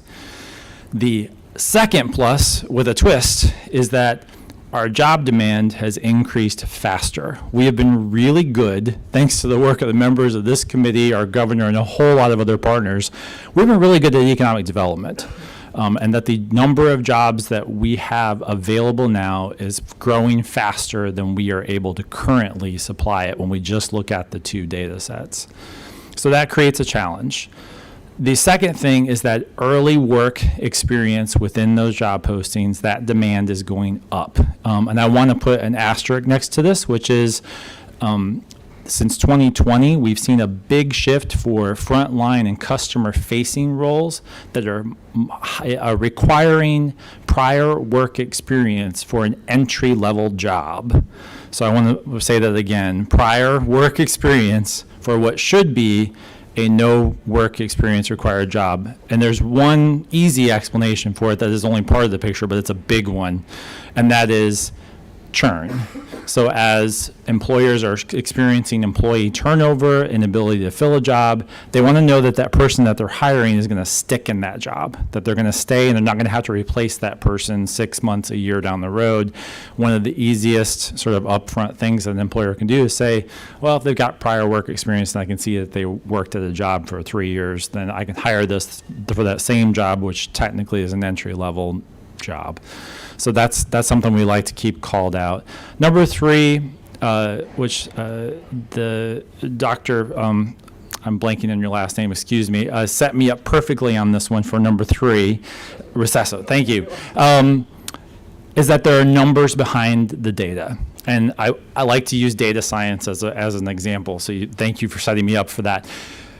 For instance, one of the things we do is we get HR and talent professionals in a room from our investor companies, and we look at data. And one of those ones that we happened to show them, about 6 months ago maybe, Justin, was around this demand for data scientists. And we looked at specifically the metro large region, and there was current job openings for 3,000 data science / data analysts across the region with like a 0 to 3 years experience requirement. And the 28 folks in that room all looked at each other and said, we're hiring more than that number right now. And in fact, if you put that on a 3-year timeline, it's probably 3 or 4 times that number. So what we realized is the issue is happening with evergreen job postings. So when you have these very high demand, big labor field, if I can use that term, for job postings, that one posting actually could represent 12, 20, 100 job positions for that one company. Another one that we see this a lot in is warehouse logistics work. Some of you all saw the announcement about Amazon opening another 1,000 jobs in South Georgia. They're going to have the same exact problem. There will be one job posting for one specific function that actually equals a lot more than that one job. So I say that for even when we're looking at this data, sometimes there's data beyond the data that we have to dive into. So that is changing how we think about data and how we're relying more on the direct employment data from our employers, which Justin will speak a little bit to at the end here. The last 4, and that goes back to us not being alone in this, is that we just got to get better at how we think about pathways, how we think about connecting those pathways to employment, and how employers from our side think about partnership and how we can play a more critical part in that role. I'm going to turn it over to Justin quickly to talk through what we're doing from our side. All right, thank you, Tim. Thank you, committee. Just to comment a little bit further on what Tim was mentioning, I just want to talk a little bit about how this report that we have published has trickled down to the private sector and some of the activities that we've been doing here at the Metro Chamber related to talent, both in the Atlanta region, but really Georgia and beyond. And really, from this report, we have 4 particular areas that we think that the companies have been most responsive around. And as we all know, when it comes to workforce development talent, the more and more that we can get the private sector involved in the activities that we're promoting, the curriculum that we're developing, really just creating better partnerships, the stronger and more sustainable our work is going to be in terms of long-term program development. And the Metro Chamber has really had a lot of success over the last 8 months in something that Tim alluded to in our ATL Talent Collaborative. And this is a collaborative that's really been using the concepts that are listed in this report that Tim provided, where we have around 22 of Georgia's largest, most successful chief human resource officers to meet pretty much once a quarter to discuss some of their biggest, most critical positions. The 3 positions that they have identified as being the most critical are data scientist, software developer, and frontline logistics worker. And this is something that we do see as a circular process that's going to continue to evolve year after year. But I think what's important is that by using some of the concepts that are in this report, it has been very eye-opening to the private sector in terms of what we can be doing as a state to create a more successful environment to succeed and find that skilled talent that they need. Like Tim mentioned, using the BLS data and a lot of the government reports that our local leaders use, individuals who are creating budgets for our academic systems, there were a little bit of wide open eyes when we started talking about the estimated job openings or the demand and what it's actually going to be. Our private sector, I think we had a couple of employers said that their companies alone would hire for the number that our government reports are stating. So I think that there is an opportunity here for us to realize that the skill demand is potentially greater than we think, even though we all acknowledge that there is a skill need for many very important critical industries right now. So just by having a data-informed approach with the private sector, we've begun to shine issues that we're going to try to target and tackle. And I think, once again, focusing on that data, it goes both ways. So not only are we collecting data on the degrees and certificates that Georgia is conferring to the public, we also want to collect data on the private sector side. So as I mentioned, collecting the data in terms of what they're going to be hiring for over the next year is fundamental for our academic institutions and can be very powerful when we can get 10 companies, 10 of the largest companies in Georgia, to say we are going to be needing X number of individuals in this particular job function over the next X amount of years. And then not only that, but to be able to convene these chief human resource officers to say, how do we get our own internal data to better align? So let's start talking about job descriptions. Let's start talking about skills that are needed to be successful on the job. And if we can get these employers to agree on a general set of skills, this can be very powerful for our academic institutions, which can lead to things such as skills-based hiring. So by promoting skills-based hiring in our collaborative, we're able to provide better information to our academic partners in terms of what degrees are more appropriate for these industries. Traditionally, we've searched for master's or bachelor's. Perhaps an associate's degree, a certificate, is valuable enough to fill these jobs. So I think that constant swapping of data amongst the private sector as well as our academic institutions is truly critical. In terms of strategic investment, I think it's essential that we continue to make sure that we're not trying to nickel and dime our way out of the workforce challenges that we're going into. We need to think bigger, and we need to make sure that we're having all partners at the table to make sure that these programs are meaningful enough and they're sustainable to make sure that they can last long enough to actually make a dent in these challenges that we're having. So, for example, one of the recommendations in this report that is actionable is the recommendation that our private sector could be providing contributions for endowments for critical teaching positions, such as in our technical college system in Georgia. These are very actionable messages that we can be promoting to the private sector today, now, that we don't need to wait multiple years to make these actions take place. And I think one of the most important things that I can mention is really related to the last section, and that comes with outcomes of quality and just the general outcomes. We need to make sure that we're implementing some sort of annual, biannual review to make sure that our private sector, our citizens, are receiving the return on investment of the dollars that we are putting into these programs annually. I know earlier we were mentioning the HTCI program, the Hope Career Grant, and the tremendous work that these systems have been doing to make sure that we're getting the proper skilled talent employed by the employers of Georgia. But we also need to make sure that these pathways are continuing to meet the need of these employers. So what may have been critical 10 years ago may not be as critical tomorrow. So we want to make sure that we have implemented situations in which we can review those. So ultimately, I hope you'll find that this report is very informative, very readable.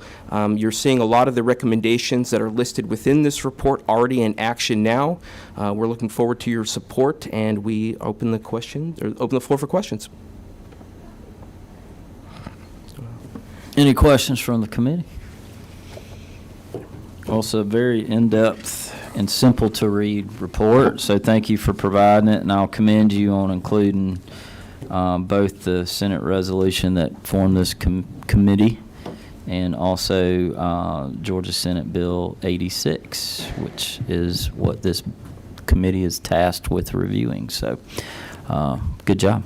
All right, thank you. So as Nathan comes up, I just want to kind of give you 15 seconds on this. In early June, when we met, Derek and Irene and Tim, myself, found ourselves in Indianapolis at an Excel and Ed presentation, and Irene and I sat next to each other. I think we started at 9 that morning. I said last night it was probably by 9:30 or 9:45 we were both poking each other saying, we're going to need to present this to the committee by lunch.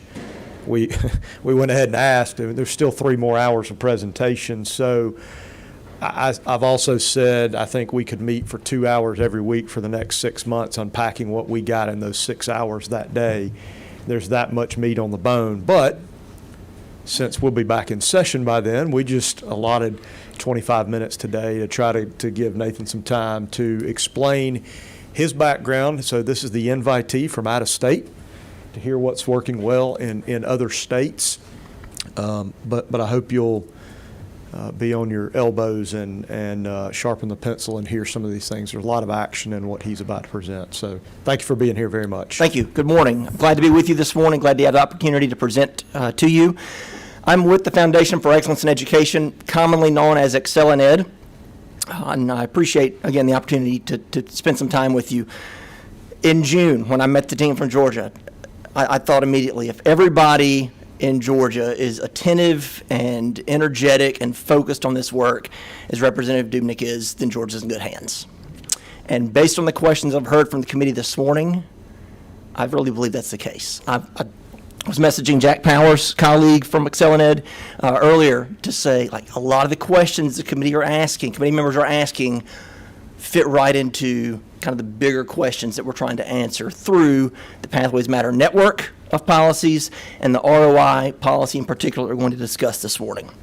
So I'm going to spend about the next 15 minutes with you, give you some time for questions, but spend about the next 15 minutes or so considering why student pathways matter and how states can approach strengthening these pathways from K-12 through post-secondary and into the world of work, and then specifically how several states have undertaken what we call return on investment analysis to look at their career tech education or CTAE offerings here in Georgia to better position students to get good results for the long haul.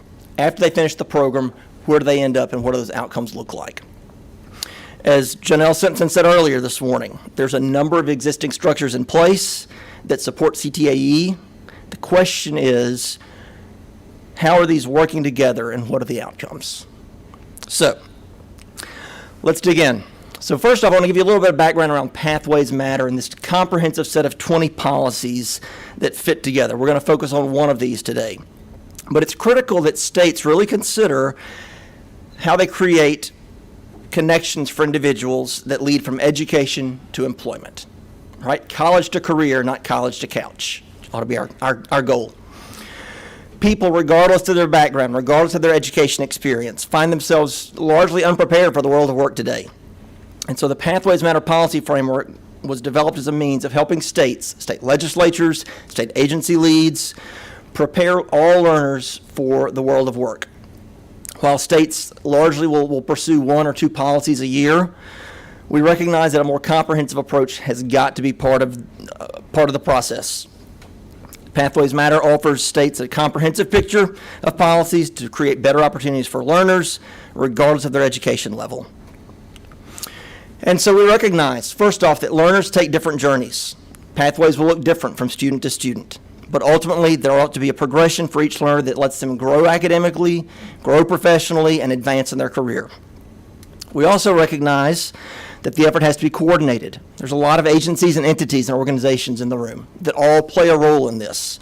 But the effort's got to be coordinated across all of these entities, from the public side, from the nonprofit, from the private sector side, if the results are going to happen. We've got to ensure that learners are earning credentials. That may be an industry certification, a post-secondary degree or certification, an apprenticeship. You can go down a list of credentials. But learners need to be earning credentials that position them for success, particularly in high-wage, high-skill, high-demand occupations. You can call those H3 occupations if you want to.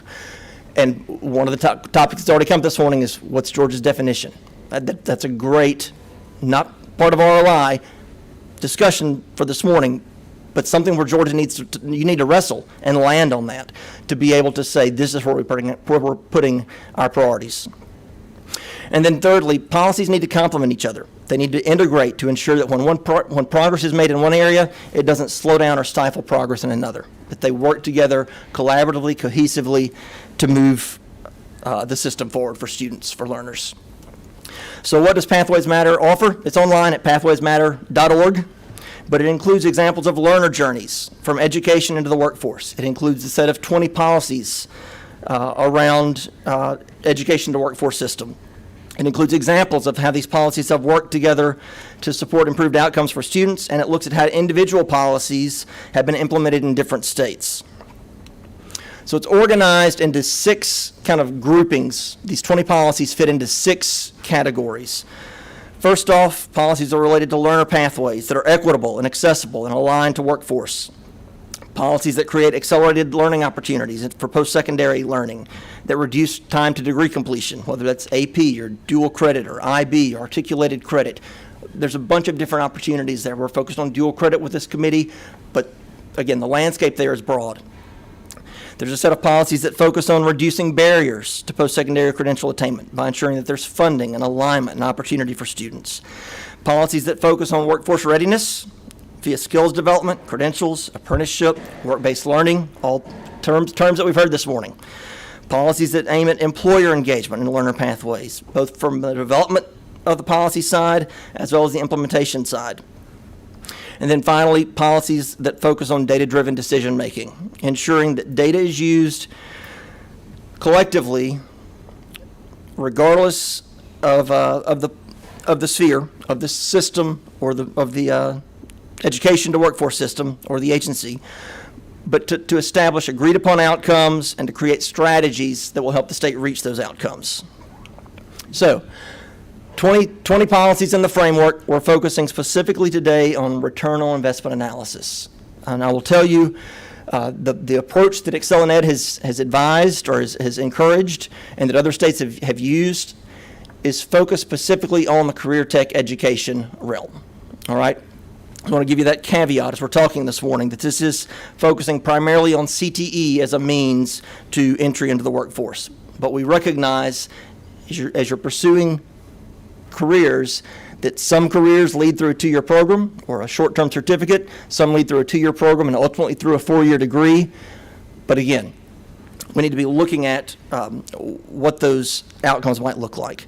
Undertaking an ROI can help ensure maximum benefit for the CTE programming and associated expenditures. And here's the key.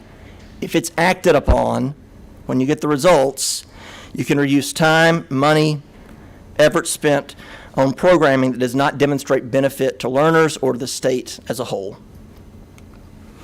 So first off, what's an ROI? It's a comprehensive review of programming, both the programs and the outcomes of the programs for K-12 and post-secondary CTE and workforce, to include a program inventory. First off, like what's currently offered, who offers what and where is it offered. But this audit or this review goes beyond just compliance requirements that many districts currently undertake for Perkins planning, federal career tech money that comes in through the Department of Ed each year. It goes beyond that to look at how K-12 programs align with business and industry, align with post-secondary, align with state priorities, and ultimately lead to jobs in the state. It examines outcomes of individuals who've participated in these programs previously to see what happens to them next. What happens to them with regard to employment? In the same sector? Did they continue and want to work in a different sector? It considers income for those jobs that they might have pursued. And are they on government assistance? And secondly, why should a state undertake this task? This is not a simple, straightforward, knock it out in 2 weeks kind of task. Why should a state spend a year or two and then continue to do this?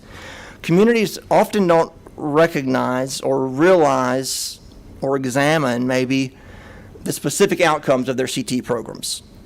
In layman's terms, often nobody is really measuring to see whether programs offered meet industry need, whether the students who complete those programs are successful when they finish, or whether all students, regardless of their location or their background, have access to the programs that best prepare them for success. So ultimately, getting clear data helps inform your decisions and makes a clear case for change. So we often see the need to better connect education outcomes to workforce needs, but based on a 2021 survey that ExcelinEd conducted called Pathways Matter to Families, we also know that parents and students prioritize their learning experiences, their skills, the credit earned, the internships, the credentials, along with trends and outcomes such as post-secondary enrollment and completion, and salary over indicators such as possible salary or previous student testimonials.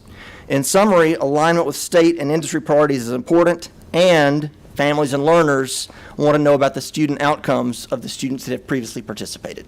And so this kind of analysis gives you both of those to inform future enrollment.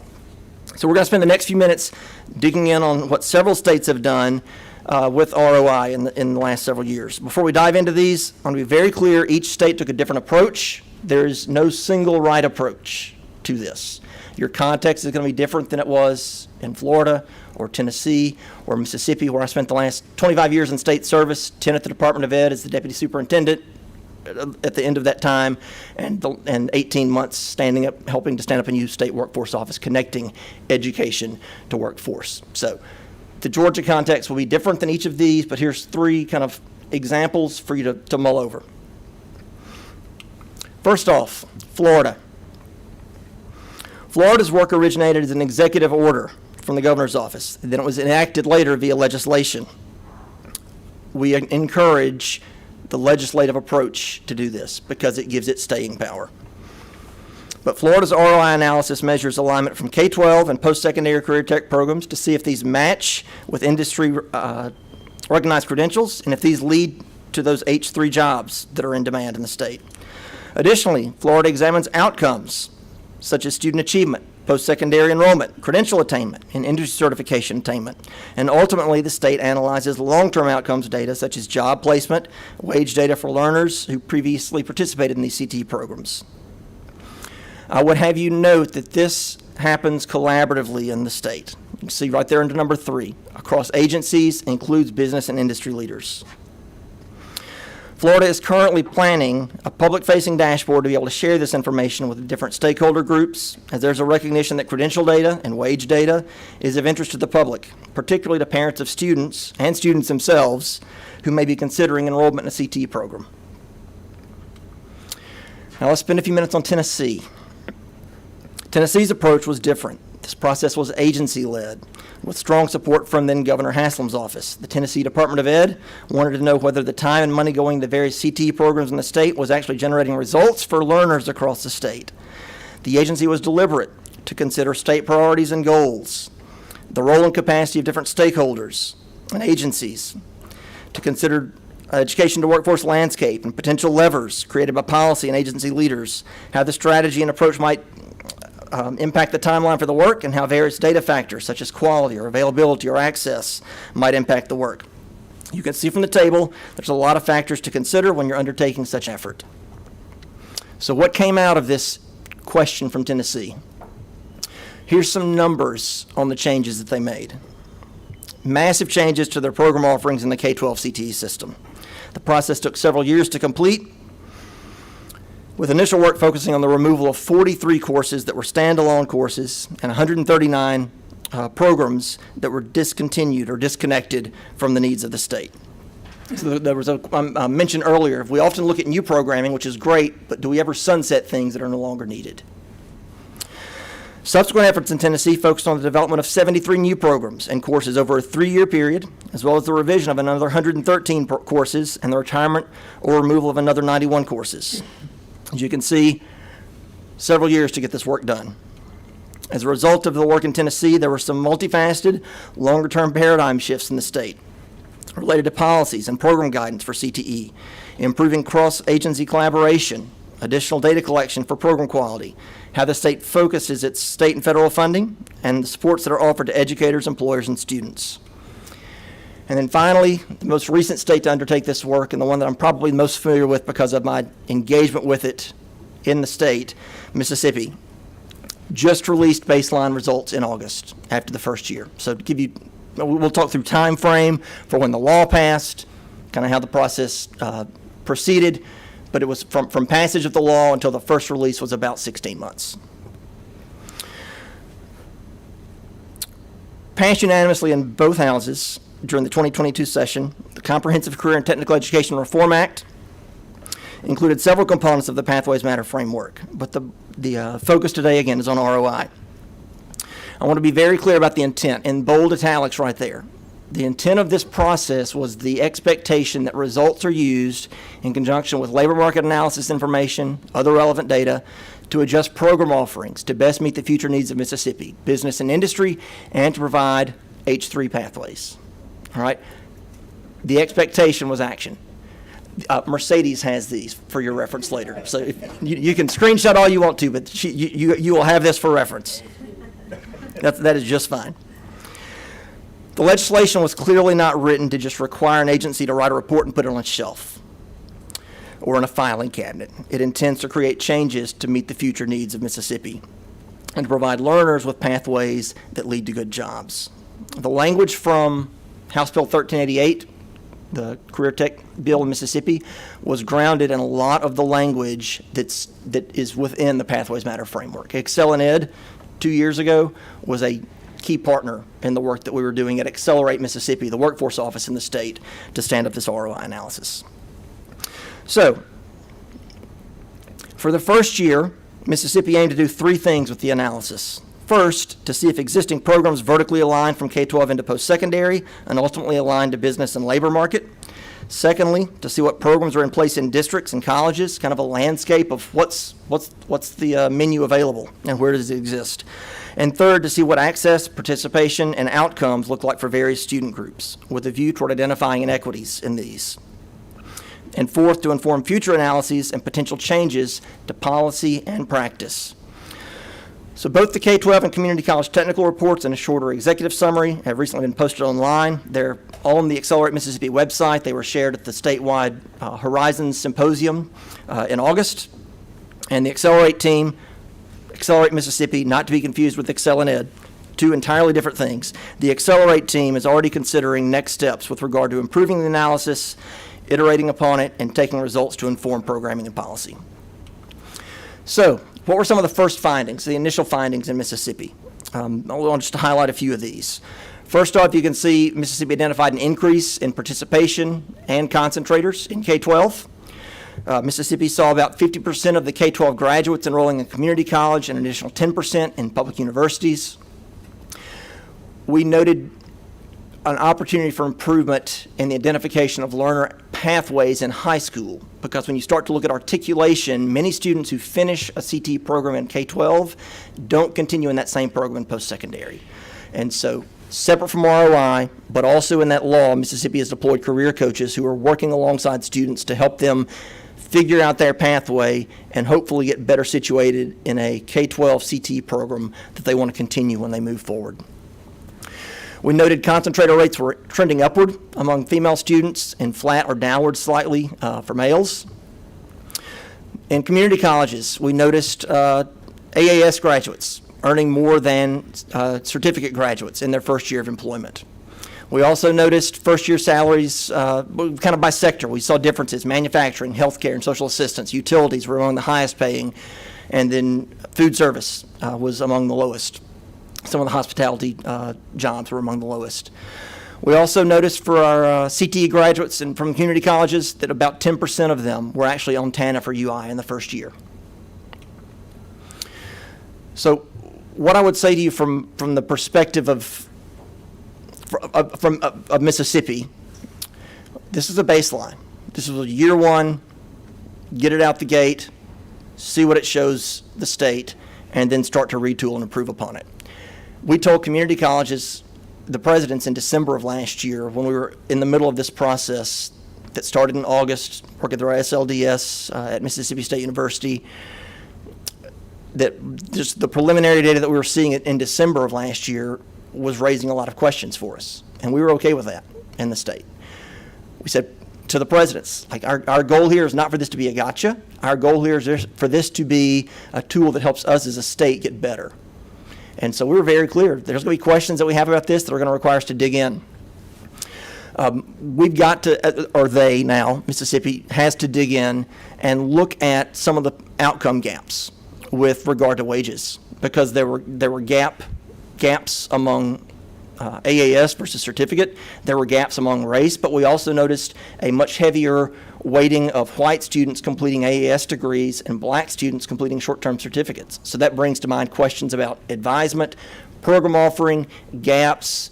We know there's a greater wage for the AAS side. How do we ensure that we're getting students positioned for the greatest opportunity for the long haul? And for a state like Mississippi, that's a difficult conversation to have, but it's one that is worthwhile to provide opportunities for the folks in the state. Also recognized, as I mentioned a moment ago, the need for improved guidance, such as the career coaches that are in place in the state now, to help students understand the pathways into various opportunities. We've got high school students, even community college students. I spoke with a group last fall of community college students. I had a student who was in a business program. He came up to me and said, I had no idea that Northrop Grumman had a site 3 miles from my house. They've got incredible jobs with incredible wages. I didn't even know it was there. And so this career coaching guidance, this advisement to help students connect with business and industry, to bring business and industry in, is one of the mechanisms that the state is using to try to better position students into the right pathways for future success. But ultimately, I think the big key takeaway for Mississippi would be that the state intends to improve upon this, to utilize this, and to be able to position the state for success down the road. The leadership of the Department of Ed is already looking at how to use baseline data in conversations with districts as program offerings are refined as a part of the upcoming Perkins revision, WIOA planning process. But ultimately, we want to ensure that the programs that are being offered, given a limited budget, limited resources, limited time, create the maximum benefit for the learners and for the state as a whole. So in closing, I would just encourage you to consider, given the strength of Georgia's SLDS, we really believe that you as a state are well positioned to undertake such an analysis. Policymakers and educational leaders can leverage this data to be able to improve the systems as they exist now, to better coordinate the systems they exist now, to create economic security for the state and for learners through the development of strategy and policy, around alignment and access, through targeted funding for identified programs, and through public communication around the program outcomes. So on behalf of Jack and the rest of the ExcelenEd team, thank you for your time today. Be glad to take any questions. Any questions from the, all right. Senator Parent, you're hot today. Thank you, Mr. Chairman. Just so excited about all the great work we're doing and testimony gathered. Thank you so much. So this is a little bit of a question for you and also a little bit of comment background for maybe some of my committee members who may not know this. So in Senate Bill 86, there were some foundational moves toward more data collection. I mean, basically, I have been trying to uplift the need for data related to our dual enrollment program for about 3 to 4 years. So everything that you said, I heartily agree with. And that's sort of what President Riley and I were talking about when we were having our exchange a little bit earlier. So one thing that was in the version of SB 86 that passed the Senate that the House actually removed before final passage is, and I'm going to read it, data collected or reported under this subsection shall be disaggregated by race, gender, ethnicity, economic status, grade level, and location. And that got taken out. And I thought it was useful to have all that data so that one can see where, okay, well, if female students aren't accessing this, or if, in rural southwest Georgia, we're not seeing the uptake, that helps us figure out, and you laid out some of the things that have been seen in Mississippi. It doesn't prescribe any particular move that the state needs to make, but at least it lets you know where you might have some simple changes that better meet the overall goals of the program. So I guess my question is, would you agree that something like that would actually help us be another move in the right direction? Disaggregated data is critical to this. So the Mississippi process includes disaggregation by a lot of those subgroups, as well as by the 4 WIOA regions and our 8 smaller ecosystems, workforce ecosystems that we have in the state, to start to look at the local level and what those differences are, as well as at the state level. Thank you. Well, I'll give the House the opportunity to speak on that. What say you? It wasn't me. Could. Go ahead, Mr. Chairman. I'm the former chairman of that committee. I'm not going to speak to that, but as I hear this presentation, I think of some of the questions you've asked. I think of Representative Evans, some of the points that you've brought up this morning, Chairman Brass, how you've talked about us looking and defining and assessing, and I hear what's going on here. I look at our agenda and I look at who's in the room, and I'm not really sure when it comes to, I'm going to use the phrase students broadly. USG's here, TCSG's here, private industry's here, DOE is here, our independent folks are here. I'm not really sure who else would be at the table. If I'm missing somebody, don't feel too special. I didn't mean it. Student finance, how are we paying for this? But I think that something that was said kind of goes to my colleagues' points. I asked my very first study committee years ago, what's a study committee? And Speaker Ralston said, that's where good ideas go to die, comma, unless they're really good ideas. That's where they go to thrive. My point is, if we do this and we spend time and we're responsible for putting out a report and turning that into legislative action, and if you could go back to just one slide previous to that, and act on the data. You said it earlier, if it gets put on a shelf, I challenge us all who touch these concepts and these students that we're talking about. And I point all the fingers back at myself for my current role in this legislative process and the budget.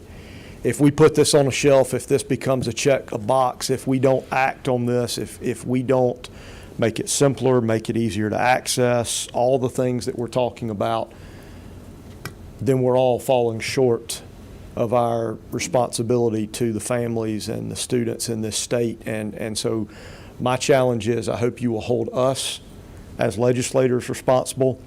And I will not speak for my colleagues, but I think you've heard the tone and the voice today that we as legislators will hold our agency partners accountable for turning this into action. So thank you, Mr. Chairman, for letting me be on my soapbox. Anytime, Mr. Chairman. All right. Ms. Riley, you got a question or comment? Quick question. Thank you, Mr. Chairman, and follow up to Chairman Dubnik's comments. In Florida and Mississippi, who performed the audit and how was it funded?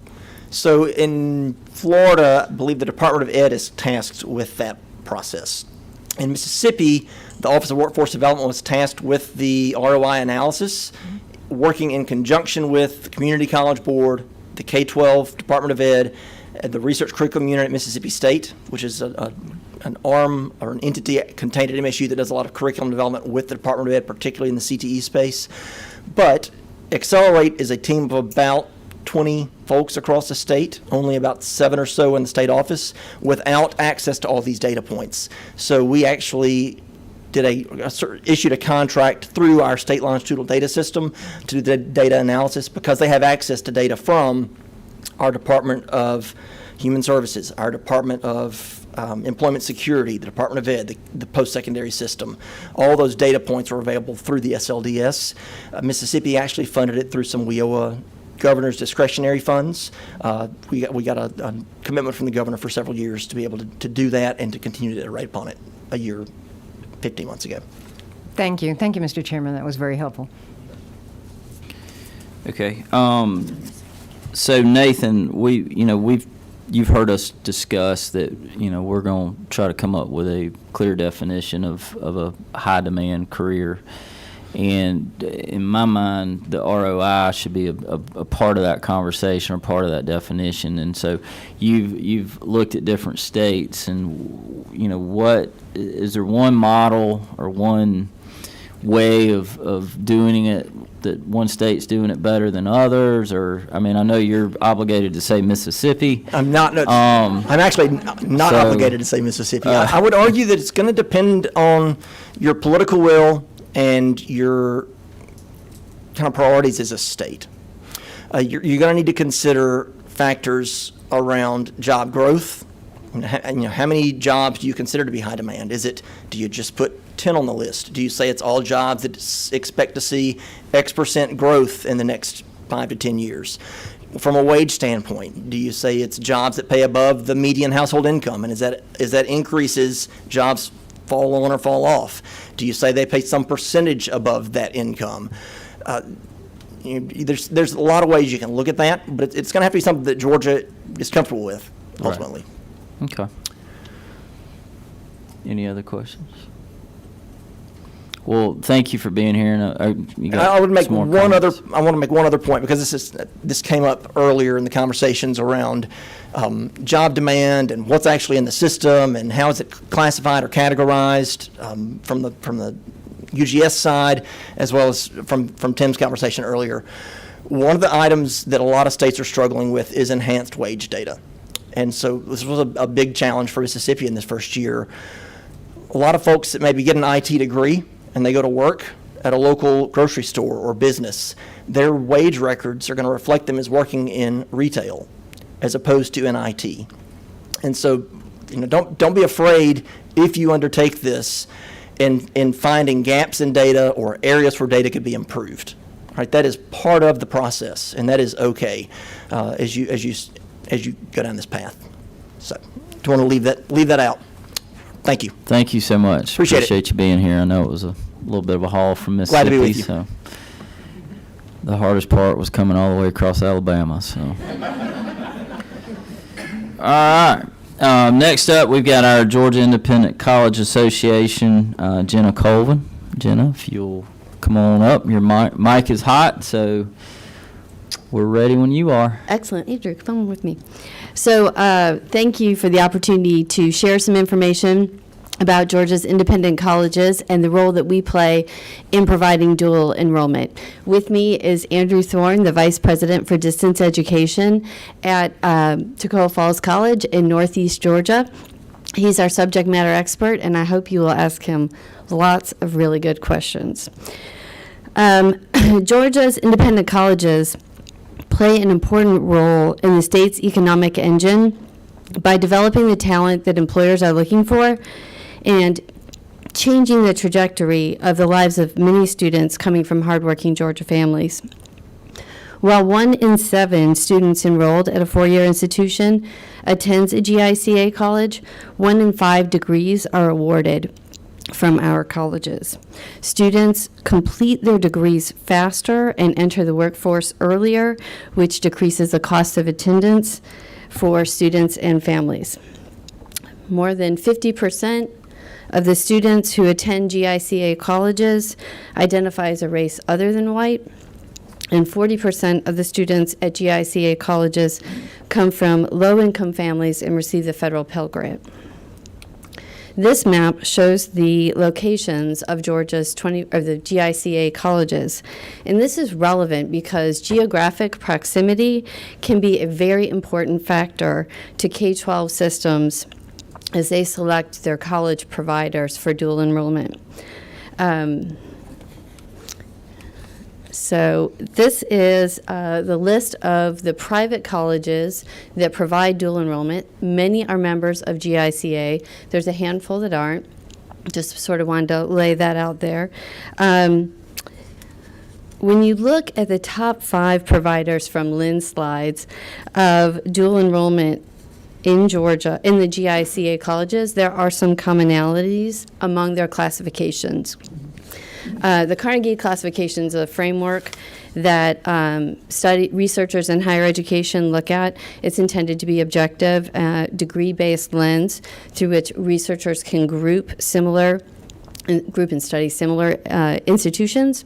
So for our top providers from the GICA side, the things that they have in common are that they are located in some of the most rural parts of the state and or are in very small towns. They have few or limited graduate programs.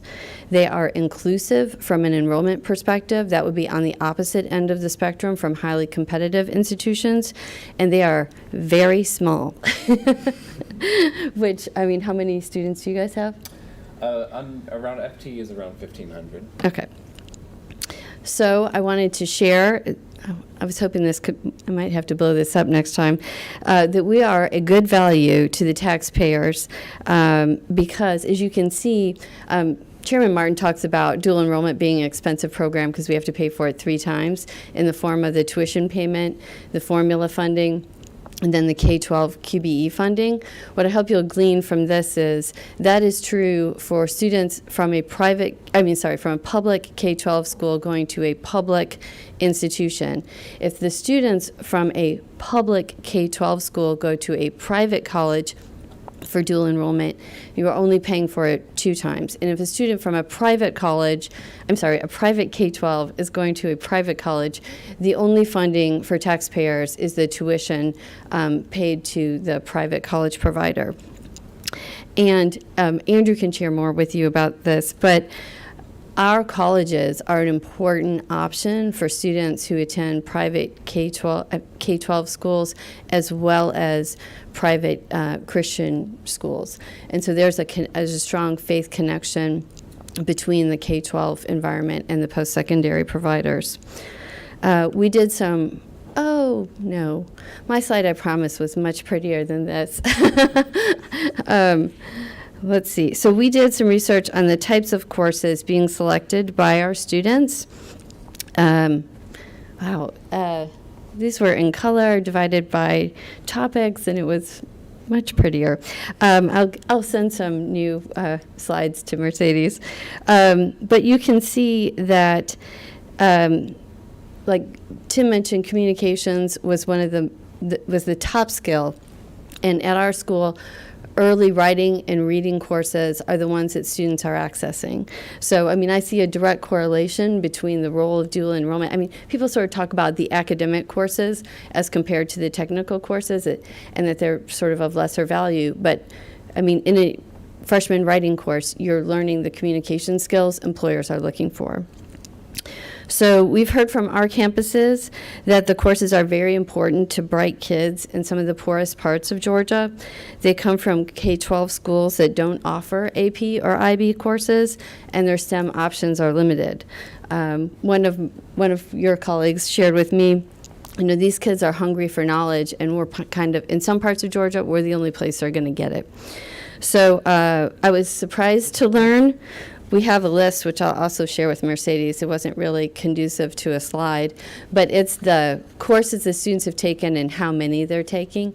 I was surprised to learn that more than 500 students took human anatomy and physiology since 2019 at one of Georgia's GICA's colleges. Another example, at Young Harris College, they partner with Union County up in Chairman Gunter's district to provide the more advanced course offerings in their certified STEM academy. So they have the STEM academy, they don't have the teachers in the community. The college comes in and teaches the higher level at that high school of the science programs. So I also want to take a moment, they're not here, but to thank our colleagues in the Governor's Office of Student Achievement. They've been helping us with a big data pull from the Georgia Awards database that we hope will help us see the flows of students from where they start and dual enrollment to where they finish, because the Georgia Awards database does have the completion data from the National Clearinghouse. So we can see how students move between our systems and to see how much time it takes from when they take the dual enrollment classes till they complete their college degree. And so we're hoping to learn a lot from that and look forward to sharing that with you in the future. It was a little bit more of an ambitious endeavor than we could get accomplished in time for today's meeting. But I really wanted to take a minute to talk about articulation agreements. At the last two meetings, we've talked about the importance of the articulation agreements with TCSG. Just want to make sure I say thank you to our friends at TCSG. GICA has had an articulation agreement with TCSG since 2012 for over 80 courses, and we're, enthusiastic about that. As a higher education lawyer, though, I'll say articulation agreements are a really important first step, because that's sort of the college's way of documenting for its accreditation agency that they have evaluated the course learning objectives, the faculty who are teaching it, that they meet the correct credentials. But from a user standpoint, they are nearly impenetrable. I mean, I'm a lawyer. People pay me to look at those agreements. It's painful, okay? Like, it is an important documentation exercise. It makes it possible for it should make it more efficient for more students to move through that pathway, because you've documented that the course objectives, the learning objectives are the same, the faculty qualifications are sufficient, but families aren't looking at articulation agreements, right? They're just not. And they're all over the place, right? I mean, literally, like, we have them, right? You have articulation agreements with certain schools and not with others, right? I mean, it's a complicated web that I think that is an opportunity for improvement in service to our students and families, because it is an important first step, but then something has to happen with them to put them in a usable form for regular people. And so part of the reason I wanted to ask Andrew to join us is that Toccoa Falls has done a great job with helping students think through career pathways in terms of a pathway, not just an articulation agreement. So you might take a... And I first thank you for this opportunity to speak here today. I'm really grateful. And some of the things that have been highlighted from Representative Evans, from Senator Parent, I apologize, and from one of our chairs, has been the fear of waste taking place, and also that the care for families exists. So what I really wanted to do to start off is just express that that's happening for us. At Toccoa Falls College, I know that it's just one institution within the grand scheme of the state, but I really want to express that every dual enrolled student within Toccoa Falls College has an assigned advisor and has a department that they can speak to.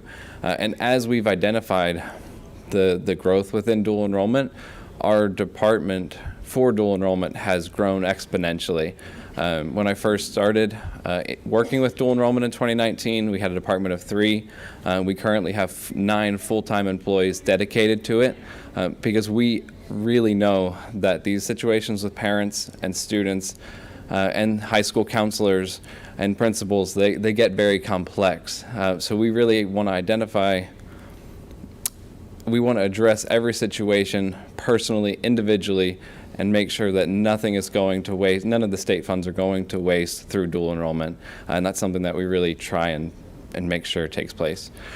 For the pathways that were mentioned, we have 6 different options that we offer to different public or private schools within Georgia, and those include pathways toward nursing, business administration, history, teacher education, counseling psychology, a lot of different routes where we've identified dual enrollment credits that will directly go into the first year, so essentially a 1+3. Use the 30 hours for dual enrollment and go directly into a full degree plan.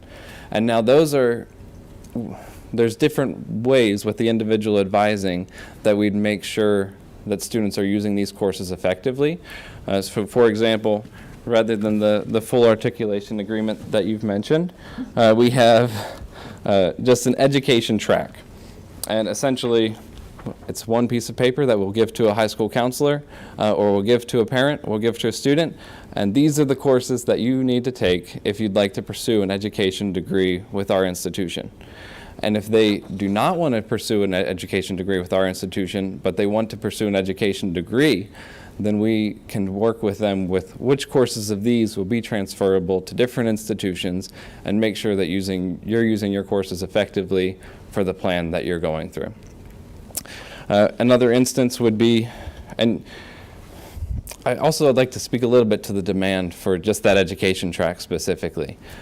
We've talked with high school principals as we identify where dual enrollment is needed, and in seeking those dual enrollment partnerships, they've told us that they really just need teachers. So we're trying to solve this long-term problem with a solution that we have that's really a win-win-win. So if we can use state funds effectively, and hopefully that's a win for the state, a win for the student because they have a job that they can go right into afterward, a win for the high school because they have a teacher that's ready to go right back in, and a win for Toccoa Falls College because the $250 per credit hour for dual enrollment is very valuable to our institution. And it means a lot. $250 goes a lot further in Northeast Georgia than it does in Atlanta. I found out on my drive today.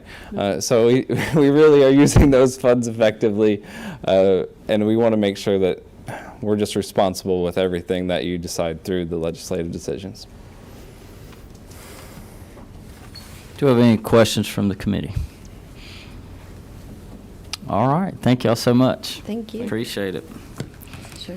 Okay, next up, we've got Cartersville City School, Dr. Mark Feuerbach. Thank you. I was getting to it. You heard my hesitation. And I have Lee Welch Really, we're going to start with her. So. All right, Lee, you got the mic. So good afternoon. Officially, we've made it to the afternoon. So Chairman Brass, Chairman Dubnik, ladies and gentlemen of the committee, I have all of my slides laid out, but you've really laid the groundwork for what we want to share today through conversations of previous presenters as well as questions from the committee.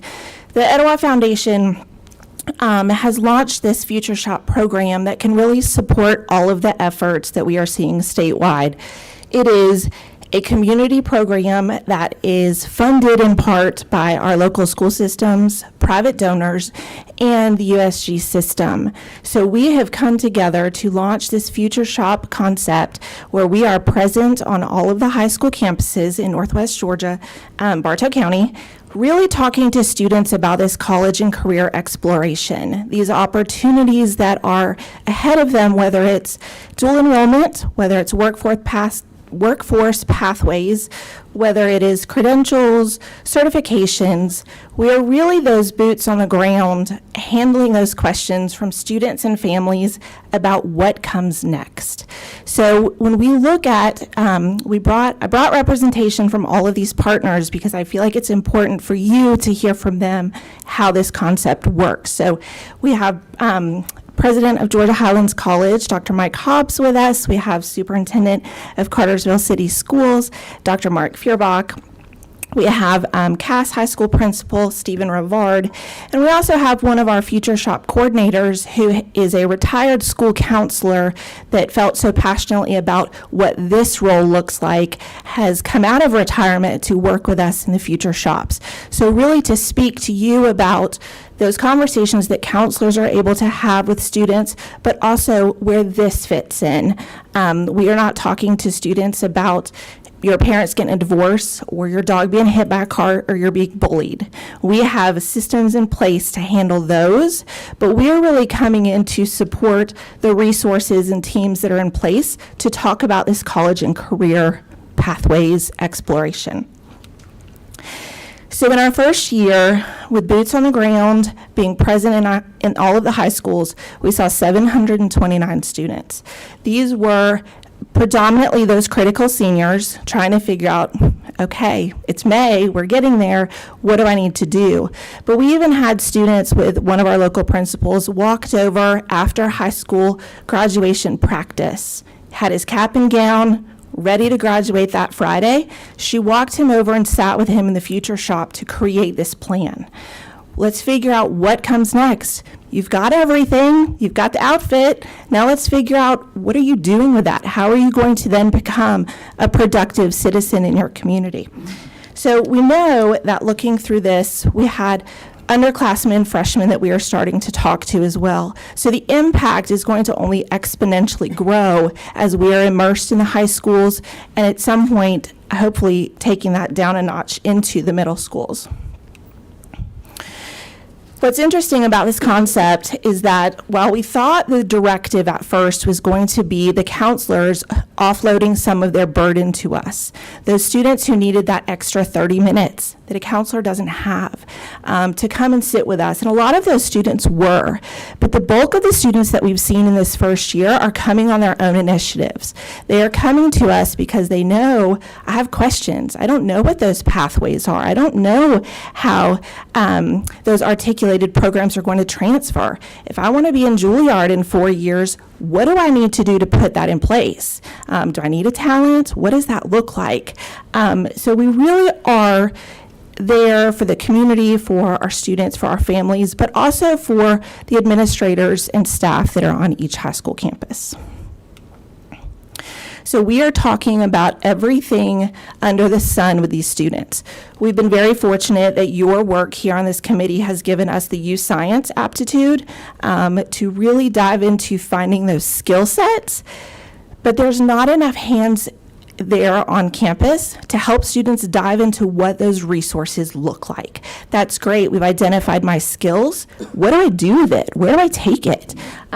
So it is one way that we are taking service from y'all and things that you have put in place to take it another level and help these students.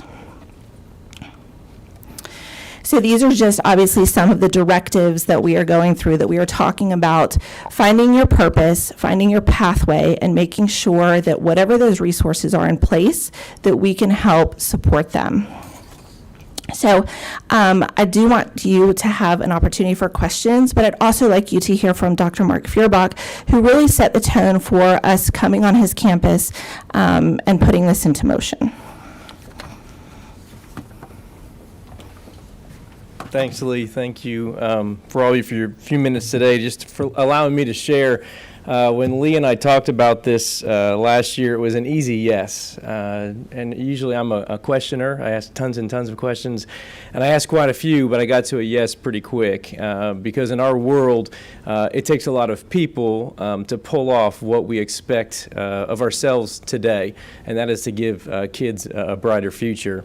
And so, you know, I share that, and I did hear a lot of common themes today. Appreciate you guys' questions, from keeping it simple to, you know, what is this going to look like? One thing I wrote was, and I think it was Miss Evans who said it earlier, put a fail-safe in place to help children who don't have involved parent support at home. And reality is this. Reality is we live in a world where that's becoming less and less, and it's not a knock on anybody. Doesn't mean if a parent's not involved, doesn't mean they don't care for their kid, but many times they're working 3 jobs to do what they need to do.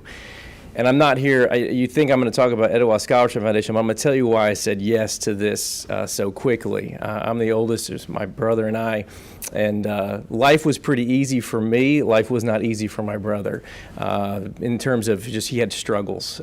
He had a physical disability in terms of a medical issue. But if you looked at him, you wouldn't know that. He also had learning disabilities, but he never received services. And I can't tell you the countless amount of times that I walked in and my parents were fighting with him at the dining room table. It was a constant fight every day for all of my teenage years that I remember. He hated school. He despised school because it was hard for him. He didn't read as quick as everybody else did. He couldn't do math as quick as everybody else did. And when he was a senior in high school, I had already gone to college. He was called in, you know, like every kid. We went to a smaller school, and everyone met with the one counselor that we had. And they said, well, this is how you did in your PSAT, and you need to go get a trade. That's what he was told. Both my parents went to college, and so all we heard about was college growing up. And he went home very defeated, and my parents were like, you know, we're going to continue to work with you. I say all that to say he couldn't get into college, but he went to community college. He got a college degree. He got a master's degree. He has a professional job today and does very well. My brother would not do what he does today, and he would not have made it, in my personal opinion, if he didn't have 2 parents at home fighting with him, not just loving him, but fighting with him every day and providing that support. I have a son who's a junior right now. I went to college. I have graduate degrees. My wife went to college, and right now we're going through the process of ACT, SAT, looking at colleges. Guys, I'm going to tell you right now, I graduated high school in 1998. It's a whole lot different than it was in the late 90s. And so why do I share those 2 stories with you? I think data is important. I think quantitative data is important. But reality is we work in a qualitative world. Our industry is a qualitative world with real-life kids and real-life stories. When you have counselor ratios of 1 to 450, 1 to 500, and they're doing all they can, and they do an excellent job. But we're seeing more and more needs, kids coming to us with needs, whether it's an emotional need, whether it's coming from a broken family. And there's not a lot of advice outside of 3 p.m. that they can go to. They need help. And if a kid continues to go to a counselor about the same topic 5 times, that counselor needs to be able to provide another person, a trusted adult, hey, come to this person.